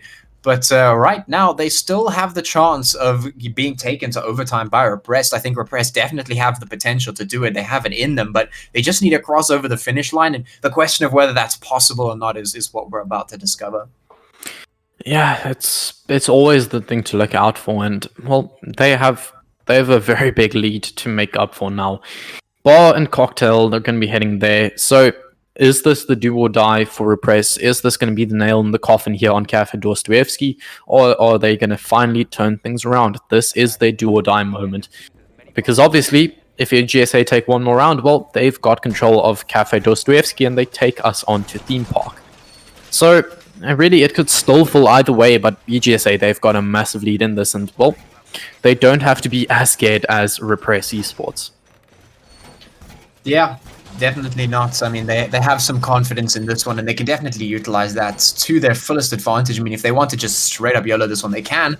Might maybe take a couple of liberties that they wouldn't usually take, you know, throw playing safe to the sideline for the moment and just full send it, try and get as many crazy kills as you can get, try and catch them off guard and just close things out, you know, move yourself to the third map. You want to secure it as quickly as possible, because every round that you don't secure it is another round that potentially Repress could come back.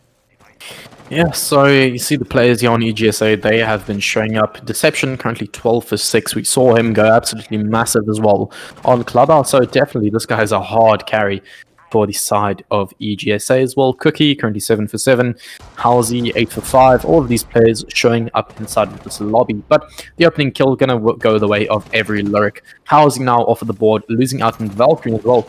If he didn't place out all of his cams early on, that's going to be a big one to lose. But the MPX, a bit of a pea shooter to be honest, so not too much in terms of the artillery being lost out on. Great kill to find, however, for every Lyric there on the Ash.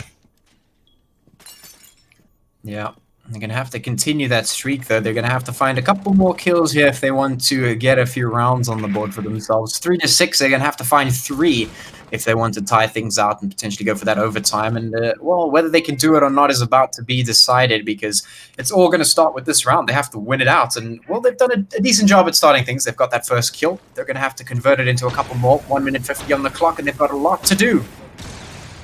Yeah, so a 4v4 now. Oh, the Jaeger going massive, getting killed for himself as well. This is the Ella finding one there. Not too sure where the kills happened, but, well, C4 gets ripped by Deception. Every Lyric in the 1 to fall, and now suddenly in a 4v2 in the most dire of circumstances. You're on the brink of losing out this map, and you are double the man count down. This is definitely not a good scenario to be in, but you can definitely not write them off just yet. The M762 in the hands of the Zofia, as well as the AK-74 there on the Nomad. 2 guns you can still do a lot with, but they need to get this diffuser. 1 minute 50 on the 1 minute 50 and on the board, and they don't really have an avenue onto site, so they're gonna have to start doing something. The Jaeger currently playing on Pixel. Oh no! I was gonna say that's an easy kill, but my man, that is just too unfortunate. Not going to be able to find the Bandit because of your own Nomad air jab. That's a funny way of working out like Wang that. is.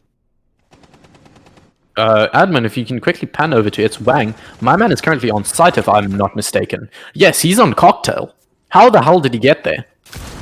Well, he obviously used his legs to walk in, but is it going to be enough is the question, because Cookie's going to be the first one to fall, and Mr. Wang, he's there.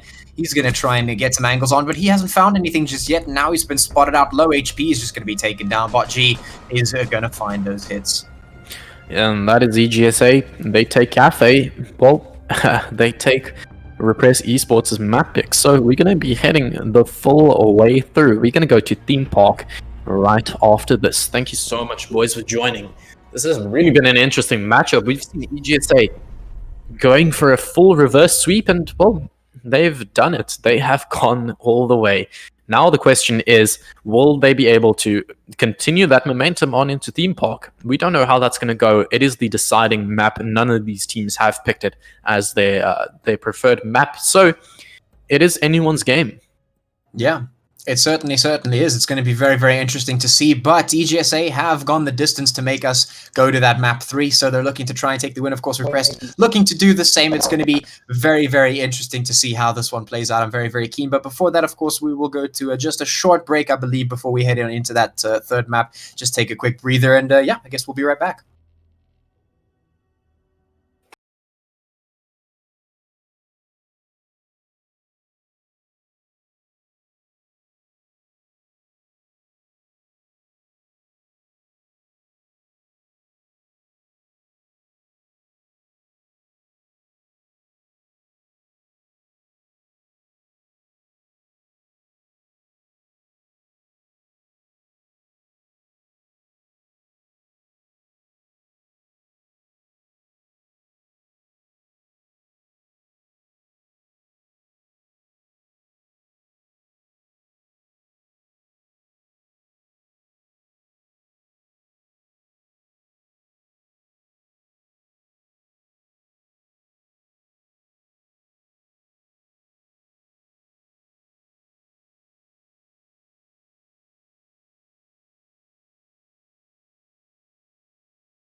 Hello, and welcome back to the Meraki Major first quarterfinal of EGSA versus Repress Esports. And obviously, what is to play in this game, as we've been saying all along, the 2,000 rand coveted prize pool. Both of these teams are playing for.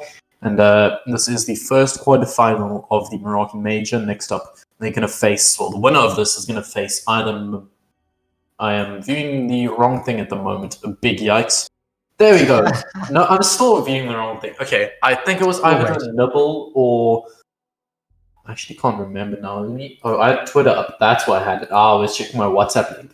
They're going to face the winner of Motion Esports versus Nibble EGS in the semifinals. So definitely a lot to play for here.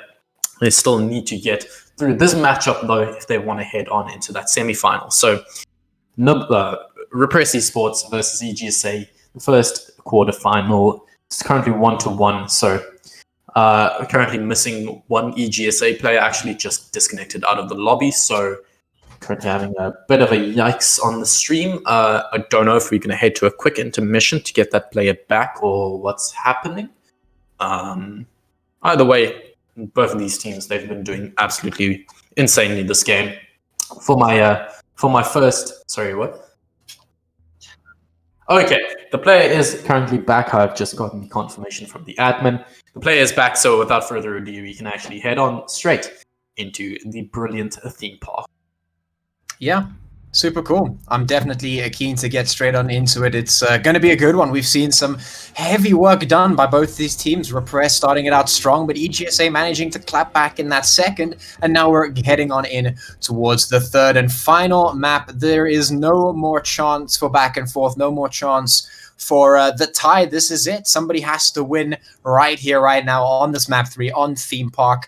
Not gonna lie, not my favorite map on the planet, but definitely could be very interesting. Yeah, I know like no callouts on this map, I'm gonna be honest. Yeah, well, it might be a bit of a yikes to cast, but still, we're gonna bring you the action-packed gameplay. And, this band actually big. Yeah, the Jackal band, especially on a map like Theme Park with such dark corners, a lot of roam heavy strats on this map. That's going to be a very influential one. Yeah, the Thatcher getting taken off the board as well. Pretty standard. Yeah, I mean, we've seen him banned out there on Cafe Dostoevsky as well as a reaction to how prevalent he was there on Clubhouse. And now Mira, somehow the first time we've seen her taken off the board. So, an interesting ban to say the least. Mira, one of the operators that... Well, she just changes the way you play, and especially here on Theme Park, we've seen her used in for the life of me, I can't even remember the bomb site's name, Throne Room and Initiation. We've seen her very prevalent on strats in both of those sites, so her taking off the board, as well as the Ella here, definitely very influential bans. Yeah. Absolutely, absolutely. And well, now we head into round 1 to have a look and see who is going to start this one out with the first round. It's either going to be EGSA or it's going to be Repressed. And well, of course, EGSA there on the defending side are going to be the first ones to try and put up a defense, try and hold off Repress. And well, let's see how Theme Park plays out for these two teams. Yeah, Theme Park, traditionally an extremely defender-sided map. They're going to Armory and Throne Room. A bomb site where, sure, you've got 3 main walls to worry about. And that, I mean, that's a big thing. But with Thatcher banned, with Cade and Bandit on the board, with the potential of impact tricking onto 2 of those walls, and with a lot of area to play with, even if one of those walls gets opened, in my opinion, this is the most defender-sided bomb site in the entire Rainbow Six Siege. So I'd be genuinely surprised if EGSA doesn't take it. But that being said, can't write off Repress just yet. We've seen them pull off some insane feats. So let's see how they are able to take this round. Yeah, absolutely. We'll see who can start this one out strong. Well, let's have a look and see, of course. We're looking to check out and see who is going to feel super comfortable here. Last time we saw these two teams on that first map and then the second map, it was a bit of a switch up, honestly. Didn't really know who was stronger where. This time around, we're going to have a look and see who is the final team to be strong in this one. Map 3 going to be the decider between these two teams.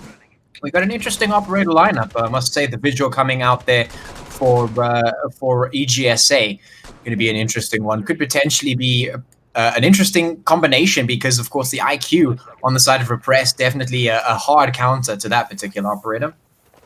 Yeah, I mean, the IQ can definitely spot him out with that cloaking ability, but I mean, he's still very useful. The drones aren't going to be able to spot him out, and sure, you can make the argument that the IQ can spot him out, but I mean, you can just gun down the IQ and they lose all of that. I mean, especially on a map like Theme Park here with such dark corners, an operator like Vigil, the K1A, such low recoil, an absolute beast of a rifle there. He can definitely do a lot for his team here on that operator. Currently playing down in locker room area, going for that early aggression, not being able to find anything, rotating up through middle stairs, I believe that call out is.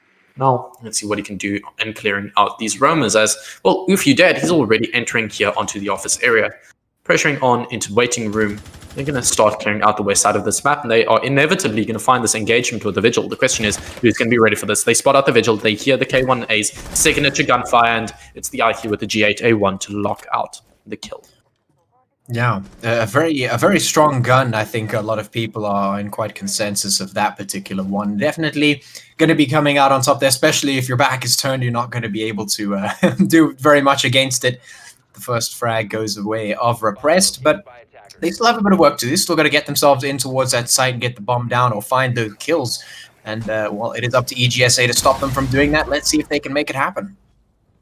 Yeah, so was that the main wall being opened up? I'm actually not sure. That was either vertical play, because I saw some soft breach at the very least, or that was the main wall opened up. But now with the M762, the Zofia, it's Wang to get another kill on the board here for Repress. And now in a 3 to 5 man count, somehow this is looking very one-sided to Repress Gaming, but do not be fooled. Still with 3 players on the board, sure. This is an extremely defender-sided map. There are only 2 doorways to get on into this site if they can't open up those main walls. And sure, the Thermite's still on the board, but on the flip side, you've still got the Bandit and the Kaid. So if a Repress Esports can't open up one of these walls, even with the 3 to 5 man count, this is still going to be hard.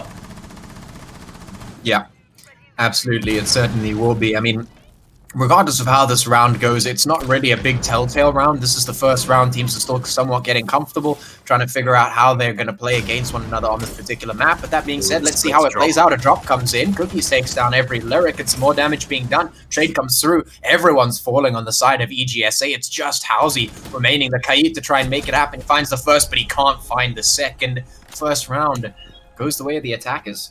The absolute slugfest and a flurry of kills coming out, but eventually it's a Repress actually to take it, counter to what I was saying earlier on in this cast. Well, they take it, so I'll eat my heart out. Well done to Repress Gaming. They take the Armory and Throne attack. So heading back to Armory and Throne now, actually EGSA. From them, I'm not going to roam as much because they had 3 people to hold that bomb site, and eventually I believe that's what caused their downfall. Sure, they had side control, but when your players are dying one by one with no refrag potential on those roamers, what can you really do? They were doomed there on the bomb site. So now look at this operator lineup. Once again, they've got the Vigil on the board. The Jaeger might as well assist in that roam, but also you've got the Kate, the Bandit, and the Maestro, the heavy support operators there. Yeah, definitely. I mean, if I was going to have some thick boys on my site, I'd want them to be something along those lines. Definitely, the Maestro could come in huge. The Kaid also done a pretty good job in that previous round. Obviously, not able to clutch it out, but I mean, in a 1vx situation, especially as high as that, definitely not something I'd expect. So yeah, let's see if these boys on the site can make it happen. Let's see if they can hold out this time around. It looks like they might just be playing all 4 on towards the site, which I hope they certainly do, because maybe reinforcing the site defense, like you said, could be the answer that they're looking for. Let's see if that change-up is going to be enough for them. Of course, Repress just looking to continue that streak, take themselves to a win. Who knows? Right now, it could still swing either way. Yeah, I mean, 1 round on the board for Repress Esports, but I mean, that's only 1 round. We know how quickly a 1-round lead can falter. We've seen that with EGSA in that first matchup there on Clubhouse. Repress were able to just absolutely answer back to them. And, well, in 1 round in the grand scheme of things, you need to win 7 to lock out the victory. 1, sure, it's a drop in the ocean, and it could get you somewhere. But at the end of the day, it's only 1 round we're talking about here. So sure, they've got the lead, but that's not the be-all and end-all. The attackers here are starting to clear out this top floor area, and notably, no roamers. Where's this Vigil playing? That is a very good question. Yeah. This is actually a play that I agree with. I think if you're gonna have a roamer playing from this particular spot is probably a good idea. Whether or not Repress actually push from that side is an entirely different question altogether, but it definitely is a decent spot to play from. Yeah, I mean, in the previous round, it really did not look like Repress. Well, they didn't even open up one of the 3 walls. They literally just dropped split and easy peasy, I shoot you in the head, 1 and out. So, sure, you need to counter the utility usage. You need to bring that Cade and the Bandit, but putting the Vigil here, like you said, it could be massive if they push here. And, well, it looks like they are. They're going to try and clear out this Vigil. Not ready for that gunfight. Both of these players taking their time to actually respond to one another, but the IQ now taken off the board, however, answered back there by the F2 of Oof, you dead. Now, a 1-to-1 trade, and eventually you've got the roamer off of the board at the very least. So now you can start pressuring onto those main walls. You've still got your utility on the board. You can still open up with that exothermic charge. Yeah, but that was a huge mistake from Deception there, I must say. If he'd actually stayed in that room and just looked up towards the hatch, he could have potentially gotten a second frag. Instead, he decided to run for it. Yeah, it was definitely not the play right there. I think he could have definitely taken that one a little bit better. Unfortunately, he gets taken down. So it is at least 1-for-1. So the trade is there. 4 versus 4 is the man count at the moment. But that could still swing either way right now. Let's see if EGSA can actually push into the site this time around, or if Repress can push into the site, or if EGSA will be able to hold them out. Yeah, look at this utility usage. The AK is 74 to get the kill, but look at all of these angles that have been opened up. The angle there onto, I believe that is called Armory there. However, the Cade with the Orgay 2 to answer back, as well as the 416C carbine on the Jaeger, holding the angle close, the Elder to get the kill. But a lockout here coming out from EGSA. The Zofia, she's going to have to drop down split hatch. 15 seconds on the board. There's almost nothing you can do in this scenario. He spots out the foot of the Cade, and he gets... Oh, doesn't even get it. The recall management a tad bit too hard. And from the flank, the Elder to lock out. A double kill for Cookie on the round. That's an absolute lockout coming out here from EGSA. Yeah, EGSA this time around, they say, no, we're not going to let you just drop split and just get the wins this time around. We're going to make sure we punish that a little bit. You know, you're going to have to play a little bit more for some pressure points, blow up some walls, and really try to get into the site if you want in this time around. So 1-to-1, that's at least evened out. So these teams definitely know what they're playing for. It's map 3. This is their final chance to get the dub, and they know it. Yeah, I mean, that previous round showcased why I was praising Armory and Throne so heavily. I mean, it was a 3-to-5 man count, if I'm not mistaken, and they still won it out because it's just so defensive-sided. You have so little angles to worry about. And, well, locking that into a 1-on-1 round count, they're heading to Bunk and Daycare. Now, on the Clash being brought, she's been banned for the previous 2 games, so this is the very first time she's being brought out, and I'm really excited to see what Cookie can do with this. This is always an interesting one to watch because, I mean, you know, obviously nobody likes Clash. It's always a tragic situation when you see the Clash and you're like, it's like late into the round. It's right at the end. I'm unprepared for this Clash. I don't have util. Like, what do I do? Let's see if that happens. Let's see if the Clash can survive. Obviously, because that is a lot of the big points. You know, can the Clash stay on the board for long enough to actually have that impact that they're looking for? Because that's really what you want. If the Clash gets taken off the board almost immediately or very soon in the beginning of the round to some util, then what's the whole point of having her? You know, you need to keep her alive. You need a player, put the pressure on the attackers, stop them from rotating, make them second guess, and really play her on the board as long as possible to try and make her worth for the pick. Yeah, she's one of that operators in the line of Wamai and Legion that get exponentially more valuable as the round continues. Yeah. You know, in a 1v1 scenario, when there's almost no time and she can just keep you at bay with that shocking ability, there's almost no way you're going to win that out unless you run her down and just knife that shield. Sure, in close quarter combat, she's not as great, but in delaying that initial push, she is absolutely brilliant. So let's see what she can do, because, I mean, Repress Esports, we've been seeing them on this roam clear here. They take their time. They just wait it out. They make sure every single angle is taken care of, and that's the one thing that might be the thorn in their side now. With the Splash on the board, they can delay even more time because, well, Repress, they're delaying their own time. Yeah, Indeed, indeed, and you can see Cookie already looking for that pressure, looking out towards some of the usual angles that the attackers come through. Not going to find anyone just yet, but the thought is at least there, which is good. You know that Cookie is definitely looking to be a nuisance on the board, and that could definitely still be the case at the moment. 2 minutes on the clock, lots of time to work with here for Repress. They can still make this happen, looking for those angles, looking to try and crack on into the sights, and Cookie, well, going to spot out the one at least. Yeah, it's a great kill to find there as the opener. Wait, I'm completely wrong. I was focusing on chat for a second. The Clash getting taken off the board. That's a big opener. I was Yes. walking into the future, I guess. Yeah. No, the Clash not taken off the board. The player that we said gets exponentially more valuable as the round continues. Well, she's going to get almost no value out of herself. She's taken off the board almost immediately and should got the sledge as a trade. But in a 4-4 man count, the Clash is definitely a big one to lose, especially now with the attackers. They've taken control of initiation and they're starting to pressure here onto this bunk and daycare area. Yeah, I mean, this is pretty much the scenario that I was talking about. You don't want the Clash to go out first, and that's exactly what happens. The Clash goes out first. At least Sledge goes down as well, so it's not all in vain. But definitely not how you want to start things out. You're losing a lot of very critical utility. So let's see if EGSA can hang on to this defense for the moment as Repress start to push in, start to put the pressure on towards the site. Flocky takes down Bot G, and well, there goes another one for EGSA. Slowly but surely they're falling apart. 3v2 at the moment. EGSA need to try and hang on to this one. It's just the Wamai and the Blitz. Or the Bandits. I keep making those two up, damn it. Yeah, same thing, both German. Well, the Blitz taken off for the board there in a Blitz. In a blitz. Yeah, Repress take that round. Flurry of kills there in the mid round.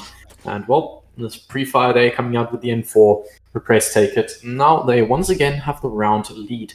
2-1 at the moment in favor of them. And now let's see where EGSA decides to go. Bunk daycare, it seems.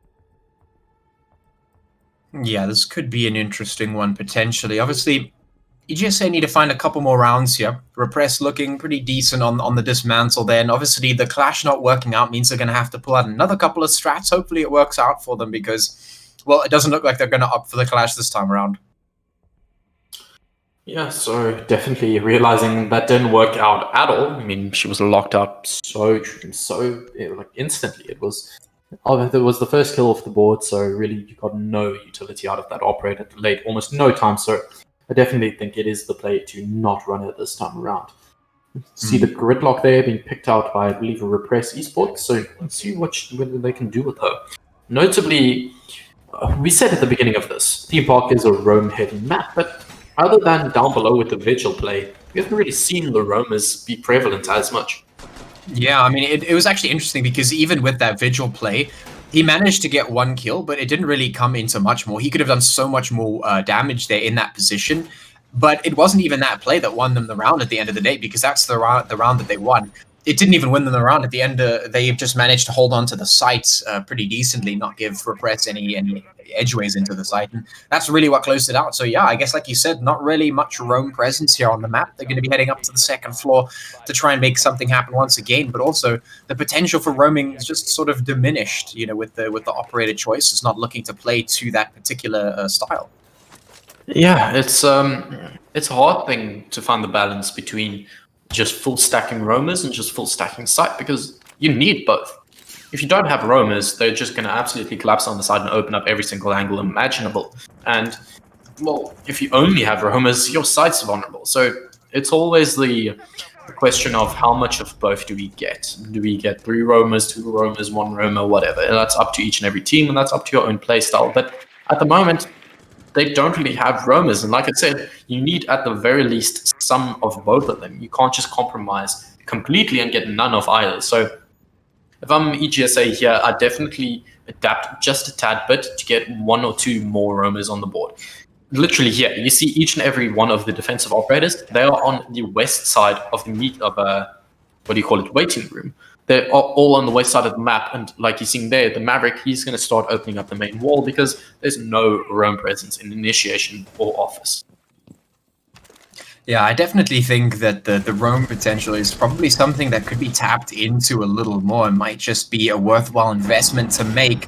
For the moment, though, of course, we'll see if EGSA can hold on to what they've got for the moment. Holes opened up, lots of util being spent through that hole, trying to get the pressure on Repress, trying to just make the other team uncomfortable. Actually, trying to get the the electric zapping away and not able to do so. Yeah, how did that not take care of the... Oh, that was caught out. He placed another ADS after all of those. Yo, that's billion IQ. My man, they burned 6 flashes because they had the Ashe and the Capitale, if I'm not... No, the Capitale and someone else to burn with flashes. They had the Zofia pushing her stuns through. They got the Maverick eventually to put his nades through. And, well, he just says, easy peasy, I place another Jaeger ADS, but... well, not easy peasy in terms of that, but cool, a great kill to find with the 416C Carbine. However, a 1-for-1 trade now is 4-4 on either side. The Jaeger almost getting killed, but a double kill for Archika. This man is absolutely on fire. He finds kill after kill. He's hungry for more, takes care of the drone, and now Repress Esports. It's Wang's low on HP, and sure, they've got the avenue onto side, but 30 seconds on the board, a man down. They need to start pressuring on here. Yeah, and they need to start finding those kills, and it's Wang is looking for them, but it's not really coming to fruition right now. Cookie gonna get one onto Batman, and now it's just one by one they're falling. Flocky, the last one left, and can he hold on? He finds one, but is it enough? The time's ticking, 10 seconds. He has to find so many, do so much, and it just seems to be impossible. He finds another 1v2. Can it happen with 4 seconds left? He's got to get the bomb down. I think it's done. Yeah, he's going for this plant, and well, he's just going to end up saving KD. He knows he's going to get caught out. Now a 2-on-2 round count, and well, that round basically was just Archika showing up. Let's be honest, he got the 3K for himself. He looked for the 4th, but eventually he got locked out. But well, it didn't matter. He still had 3 teammates left last alive on the bomb site. So, well, EGSA, they take a very decisive round, and well, it's 2-2, and it's anyone's game at the moment. This has been going either way as we speak. So let's see as they head back to Armory and Throne Room what can happen in this bomb side. Yeah, this seems to happen pretty much time and again. The first round it happened, I mean, in the first map it happened, it was, I think, somewhere close to 2-2. And then in the second round again, and now here on the third map, it's still 2-2. Going into this one, it's really going to be a case of who pulls ahead this time around, who manages to get their foot in that door, take themselves to the lead, and take themselves to that inevitable victory. We'll see. Otherwise, we might just see a heavily contested third map. Yeah, I mean, it has been heavily contested. One of these teams are sure to pull out ahead. I mean, only one team goes further, one team goes home. That's the nature of tournaments and the nature of competitive esports. But as we stand, I genuinely can't tell you which team is going to pull out ahead. This is could still go either way. At the moment, EGSA, they've got a stacked lineup here on the defensive side, but none of their players, well, Archika and EGSA Cookie have been showing up, but overall, really none of these players in the lobby have been putting up a massive show. I mean, who was it? It was Deception, right? EGSA_Deception. He has been going absolutely massive on Cafe Dostoevsky and Clubhouse, and then on the other side, Oof You Dead and Every Lyric, as well as It's Wang. They've all been doing their bits, but in this map, it seems it's more been a question of team play, less so just individual effort. And I really like to see that, although it makes it a lot harder to cast. It just comes down to these flurry of kills at the end of every single round. But let's see if that continues to be the trend. The Vigil here inside of Initiation looks like they're picking up on my recommendation of putting the Roamers on the board. Currently in waiting room, he might just find the engagement here with the Ashe. Both players taking a lot of damage, but eventually it's the Ashe, Oof You Dead, to find the kill with the R4C.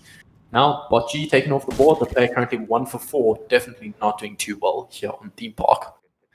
Yeah, and I mean, that roam presence being taken out means they have basically no presence up there on the second floor, and that's going to make things really difficult for them to defend. The vertical play, of course, coming out now, EGSA looking to put some shots through.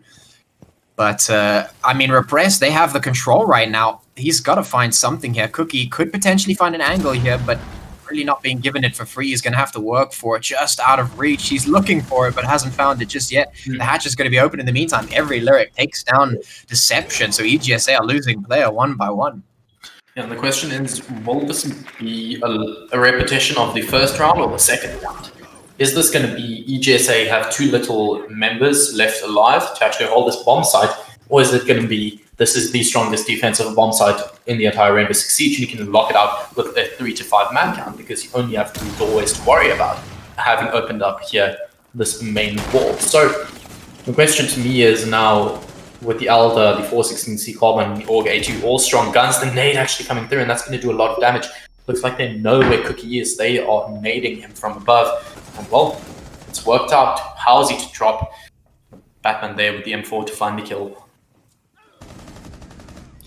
Oh, that's a big one to miss. Cookie gonna go down, and now Rachinka is gonna be the last one left alive. The Jaeger has to do it all, and he can't. He's gonna get taken out from behind, and I mean, well, that was it. 1v2. Yeah. He turned a 1v5 into a 1v2. If he had clutched that, that would have been absolutely massive for his team. But, well, he is not the absolute aim god that he looked to be. He does not win out the 1v5, and well, you can't blame the man for it. It's a 1v5. What can you do? I mean, to be fair, in a situation like that, taking it down to a 1v2, I mean, doesn't matter how much of an aim guard you are, like, you can't 180 just insta headshot, like, come on. Yeah. Well, 3-2 round count, EGSA at a deficit once again, and if I'm not mistaken, EGSA have not been in the lead here on Theme Park. Repress Gaming have always been the one to take the first round, so let's see heading to Armory and Throne now once again whether they can equalize this out into a 3-on-3 here on the defensive half. Yeah. Definitely going to have a look and see what comes of this defense. The first time we saw it, it was a little bit of a fail, but the second time around that we saw this particular bomb site, they made it work. This time, they're going to have to try and make it happen once again. Of course, it was a little bit of a difficult one. It seems to swing both ways, and maybe this is another round for EGSA, but they're really going to have to make sure that they're not losing players unnecessarily. It looks like they're going to be opting for a regular strat once again, not looking to lose any of their roamers, looking to just sit on site. And they've actually brought the Pulse out as well, which could potentially be an interesting one. Yeah, the Pulse on the board, not as much vertical play as other maps. You've only really got the office floor into in Throne Room, and what's the other part of the bomb site called? Anyway, the A bomb site that are soft floor, so that's the only really place you can see for from down below, but still, you've got the tracking there on the Pulse cardiac sensor. Even if you can't get the kill off of it, well, you've got a lot of intel to gain through it. So, let's see the attackers here on the side of Repress Esports. Are they going to be able to win this one out? Ufu dead spots out the Jaeger, have the Jaeger to fall back into waiting room. Oh, he falls all the way back into yellow corridor here on the split hatch. This man is just falling back all the way. He doesn't want to take that engagement.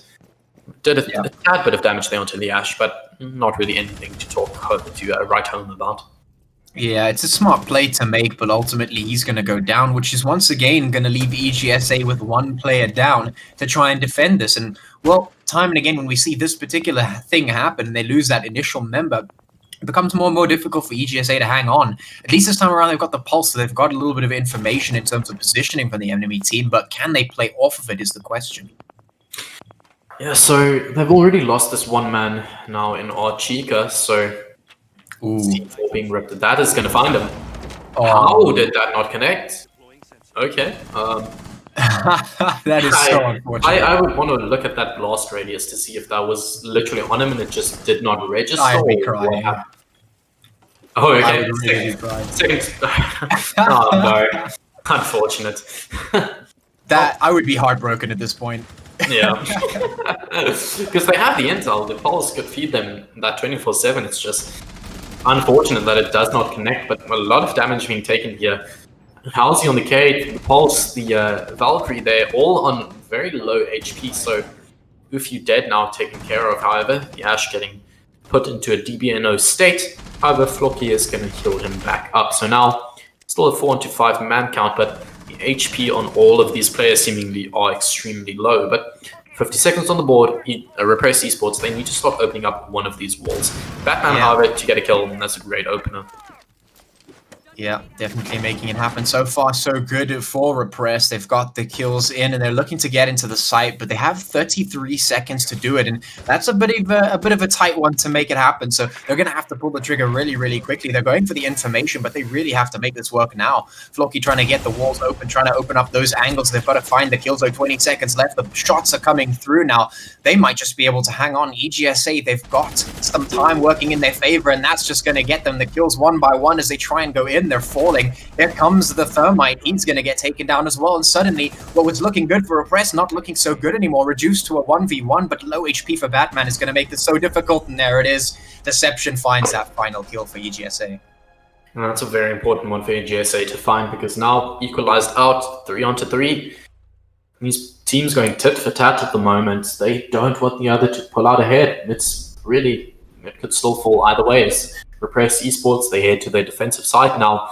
Let's see, well, Armory and Thronium it will be as their primary bomb side. Yeah, heading back over there, gonna get some spicy things going, hopefully. Of course, Repressed. They're sitting 3-3 at the moment with EGSA, and they're gonna have to pull ahead somehow. And I'm looking at this Frost pick, and I'm wondering if it's gonna go through.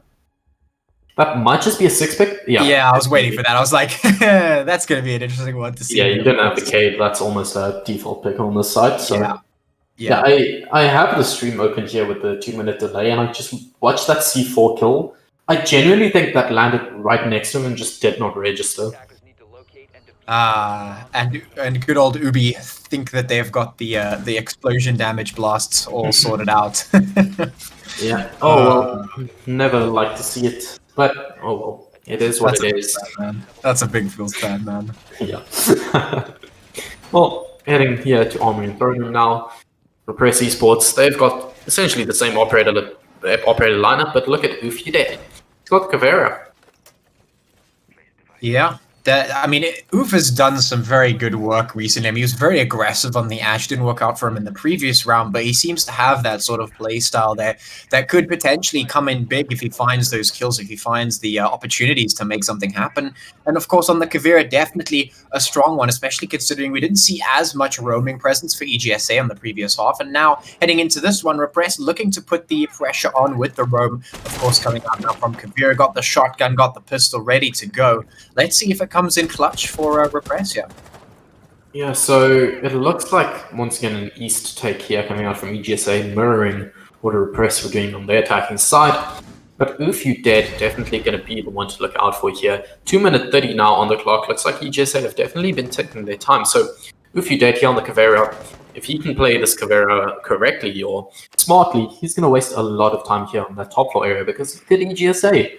They just don't have a care in the world. The Thermite's still on the outside of the map, droning for his team, and it looks like they're going to full drone this, but at the moment, it looks like they have almost no one to capitalize off of that info. Sure, you've got the Twitch close by, but now the Caveira, after having been droned out, she's just going to fall back because there's no one close to the drones. Yeah, it comes all down to how the enemies play. You know, if you've got the roamer but no one's coming in, you know, you have to recall them, move them around, and keep them fresh. And right now, what's going to be fresh is that kill into Floki. Deception going to take it there, and the Nitrous are not going to hit. Yeah, the Nitrous have really been unfortunate in this game so far. Yeah, Archika now getting injured into a DBNO state. The Caveira to find it, not going for that interrogation. Seeing that it is quite too risky to go for an interrogation in that scenario. Every Lyric put on about 5 HP.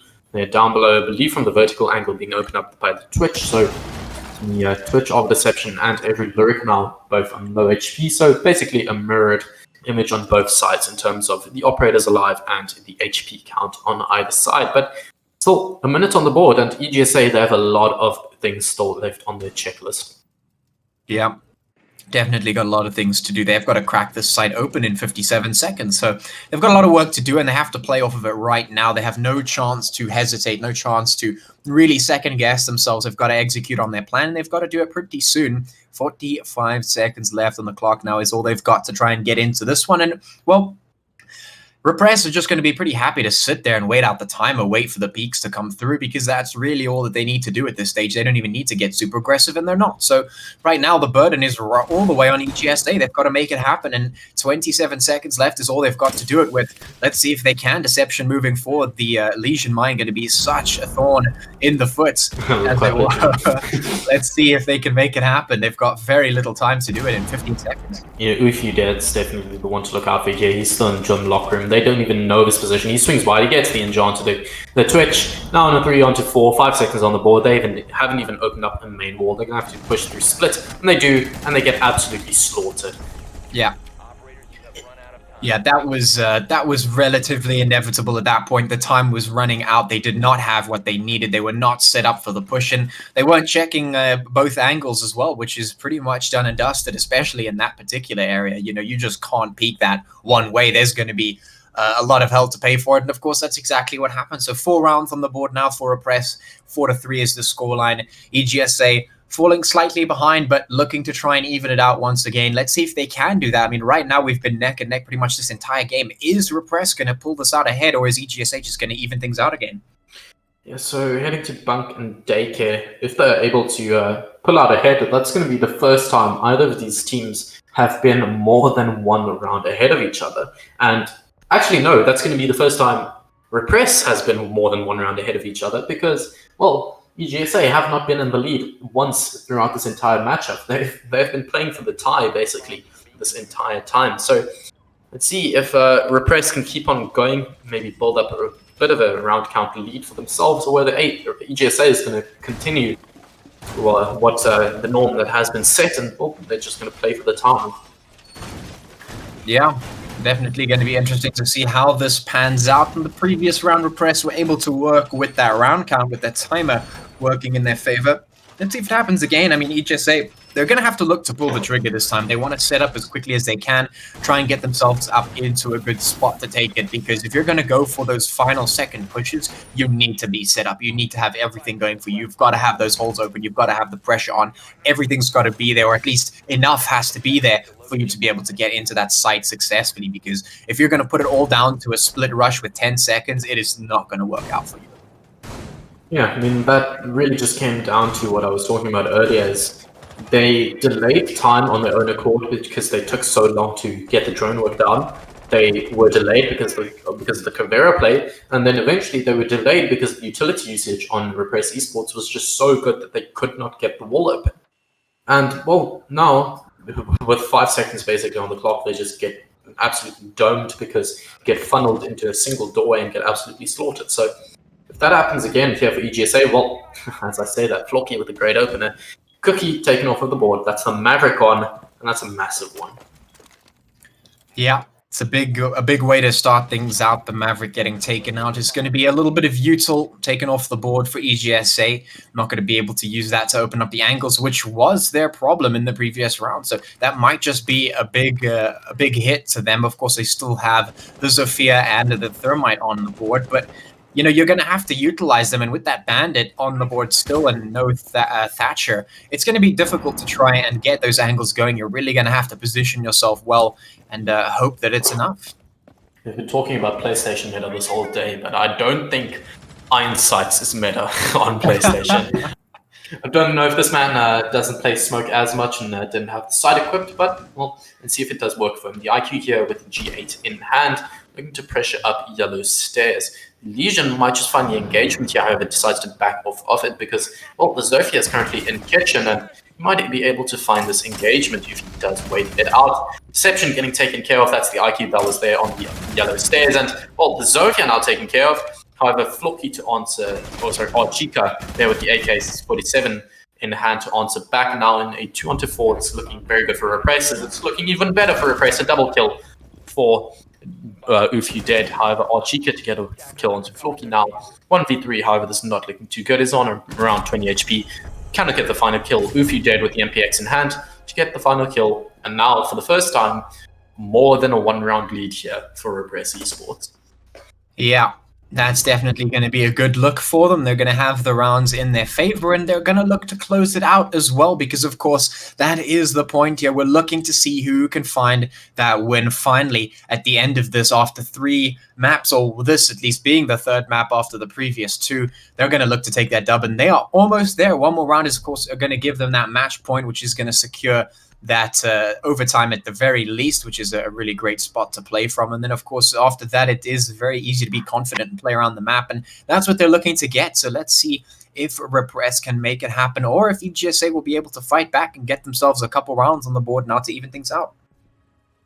Yeah, so if they can continue this, well, they are 1 round off of guaranteeing themselves overtime. So as it stands at the moment, they are definitely in a good scenario. EGSA, they've got a lot to play for. If they lose out 1 round, well, they have to fight through overtime to try and win out here and head on into the semi-finals versus the winner of tomorrow's quarterfinal bracket. But if they win 1 round, they've still got another one, and only then are they tied up with Repress Esports. So definitely in a bad scenario to be. However, they're not to be counted out just yet. Heading here to initiation and office. Let's see what they can do with this bomb site. Yeah, this is definitely an interesting bomb site to watch all the time, especially with the potential for some of the plays here in the side rooms, just because of the way that the sites are laid out. You generally have to have a presence onto these side rooms here that are also connected via that hallway. It is going to be interesting. I mean, you have to have a presence there, and when it comes to presence, I mean, it's been a varied sort of game from both of these teams here. Of course, side of EGSA, they didn't really put as much roaming presence anywhere. They're preferring to stay mostly to the site because the roaming didn't really work out for them very well. On the other side, Repress have done a decent job of putting some roamers on the board. Of course, the Cav in some of the previous rounds doing well for them. In this one, they're going to look to keep to the site, it seems, is going to be the play. But of course, all the side anchors are going to still be a little bit stretched. So hopefully they can find some angles here. Otherwise, EGSA might just be able to find that round they're looking for. Yeah, so Repress Esports, they are definitely hard holding onto this bomb site. They, from what I've seen from the overview that we quickly pan through, they don't really have any roamers in the west side of the map, and that's where EGSA is going to start taking from. They're entering here through this cafe area, and, well, they're basically uncontested. They have the free real estate of this map.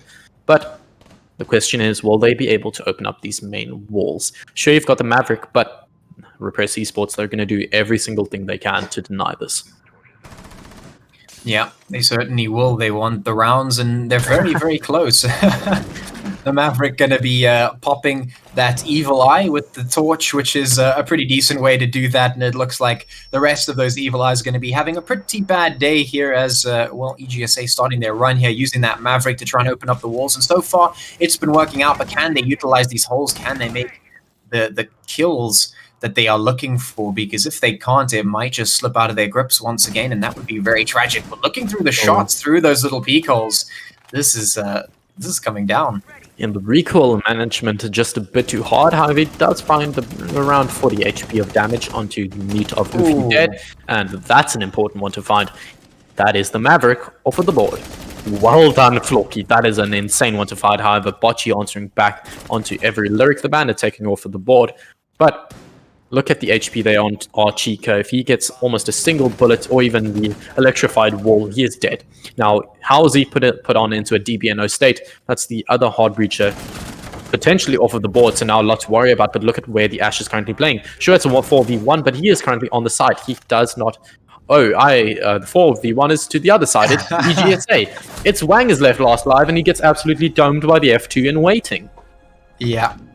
Yeah. EGSA find that round that they're looking for, could potentially help them even things out. I mean, this is a good start, at least if that's what the goal is, but can they make it happen is the question. Of course, EGSA, they won that one relatively convincingly, pretty heavily. Only one player left for the other side, and Repress, they're looking to get their match point. It was taken away from them this time around, and it looks like EGSA is looking to continue that by picking up well, I was going to say Monty, but the Finker is the choice. I'm not sure if that's going to keep going. They might want to 6th pick that one away, potentially.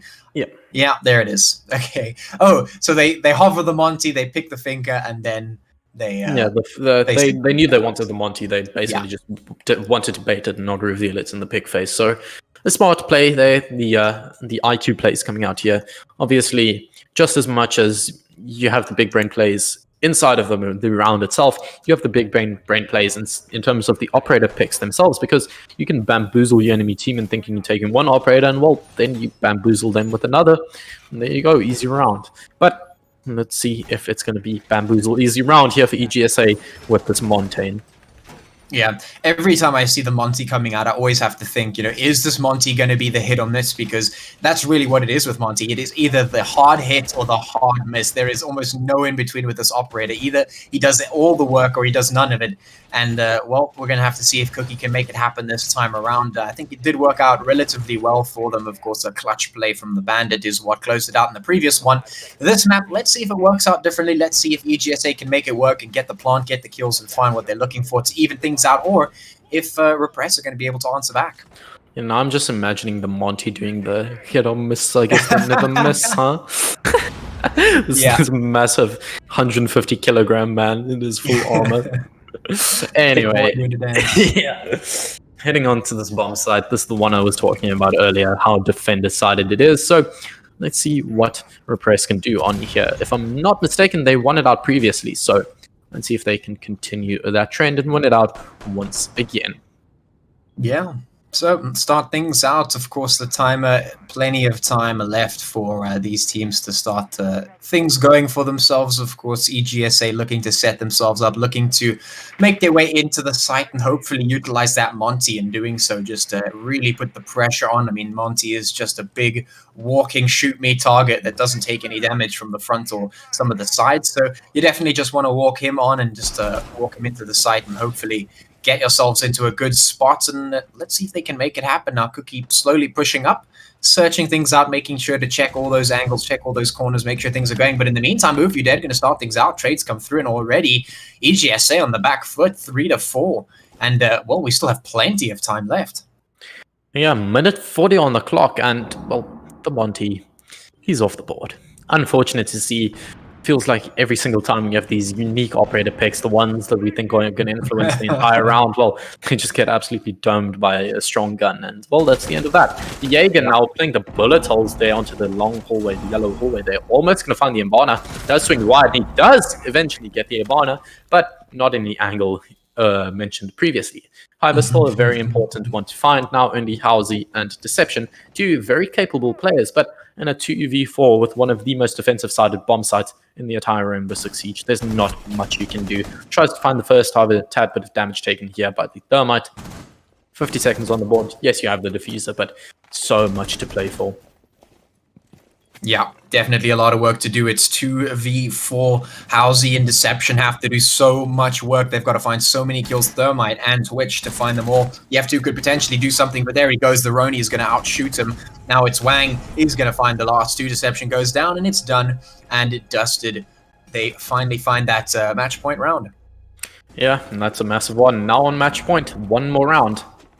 And this, what's their name again? Yikers. Repress.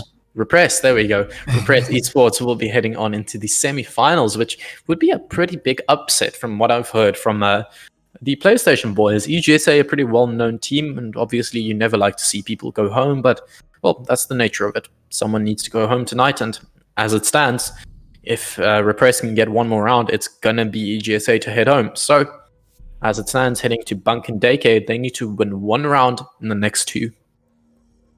Yeah, lots and lots of work to do, but I suppose if there was a team that could do it, it's probably EGSA here. Maybe they can make it happen, take us to that overtime and potentially try and get the win. But right now, it hasn't really been working out for them. The strats seem to have run out. They're picking the Monty once again and hoping that it'll work this time around. And, well, I guess we'll see if it does. It didn't work out too well for them in the previous one. Monty went out way too soon for him to be very useful. It's going to be a difficult one for them to make this work, but it could still happen. Yeah, could still happen is always the catchphrase we like to cover our back with. Yes. Yeah. Well, let's see what happens here on Bunk and Daycare. Notably, I believe Repress, they've won this bomb side out previously, so this is definitely one they feel comfortable on and one they have proven to us they can do well on.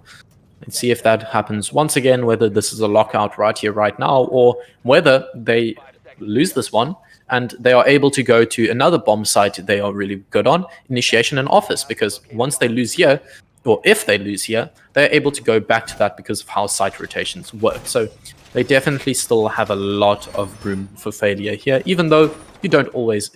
That's not your first thought. You want to win this out right here, right Yeah. now. Yeah.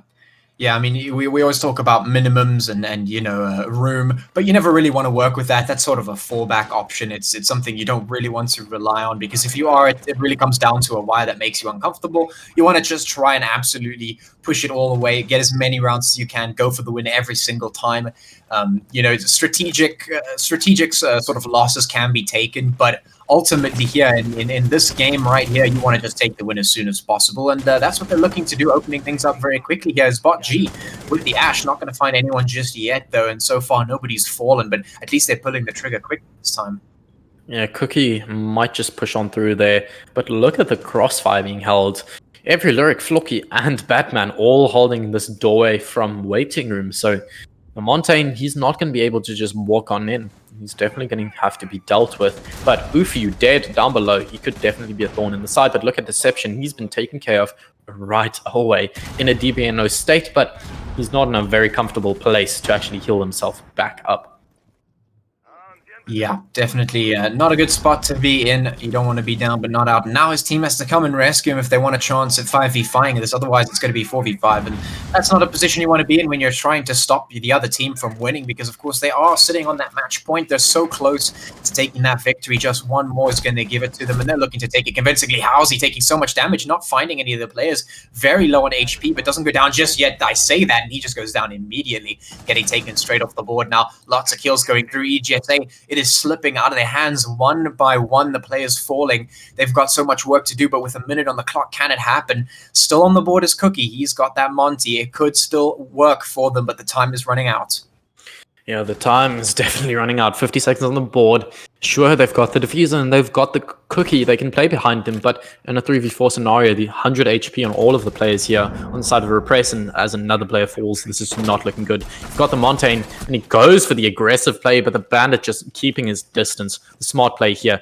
Trying to find this kill, however, and now he gets very aggressive, and he does. That's Cookie down, and that is EGSA basically down. In a 1v3 now, the Maverick. Can he find this? No, he can't. With the M4, he won't be able to clutch this. The Deagle, actually, to get the final kill. Oof, you dead. The man that's been carrying, well, I don't want to say carrying, but definitely showing up for his team, is the one to get the final kill. Well done to Repress Esports.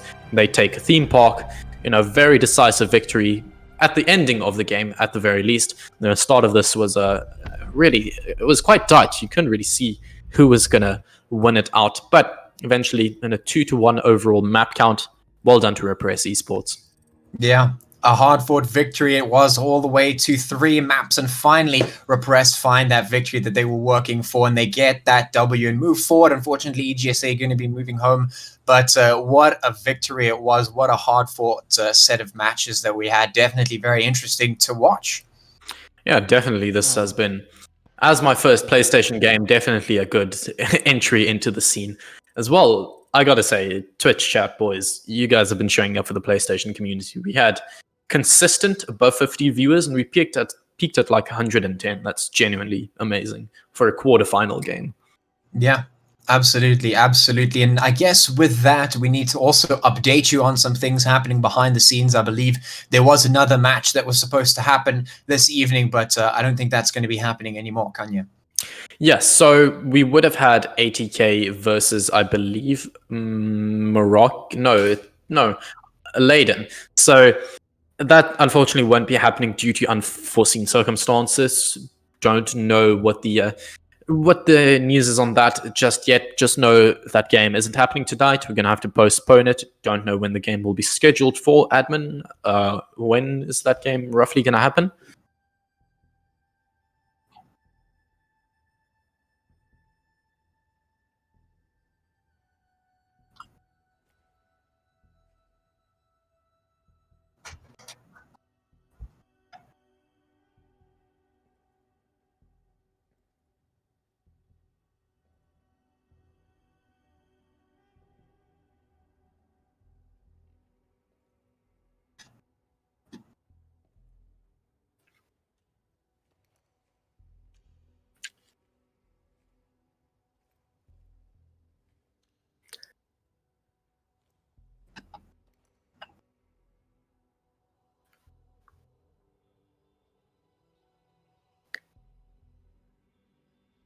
Yeah, so quite excited for tomorrow. The first PC game, sure to be a banger at the very least.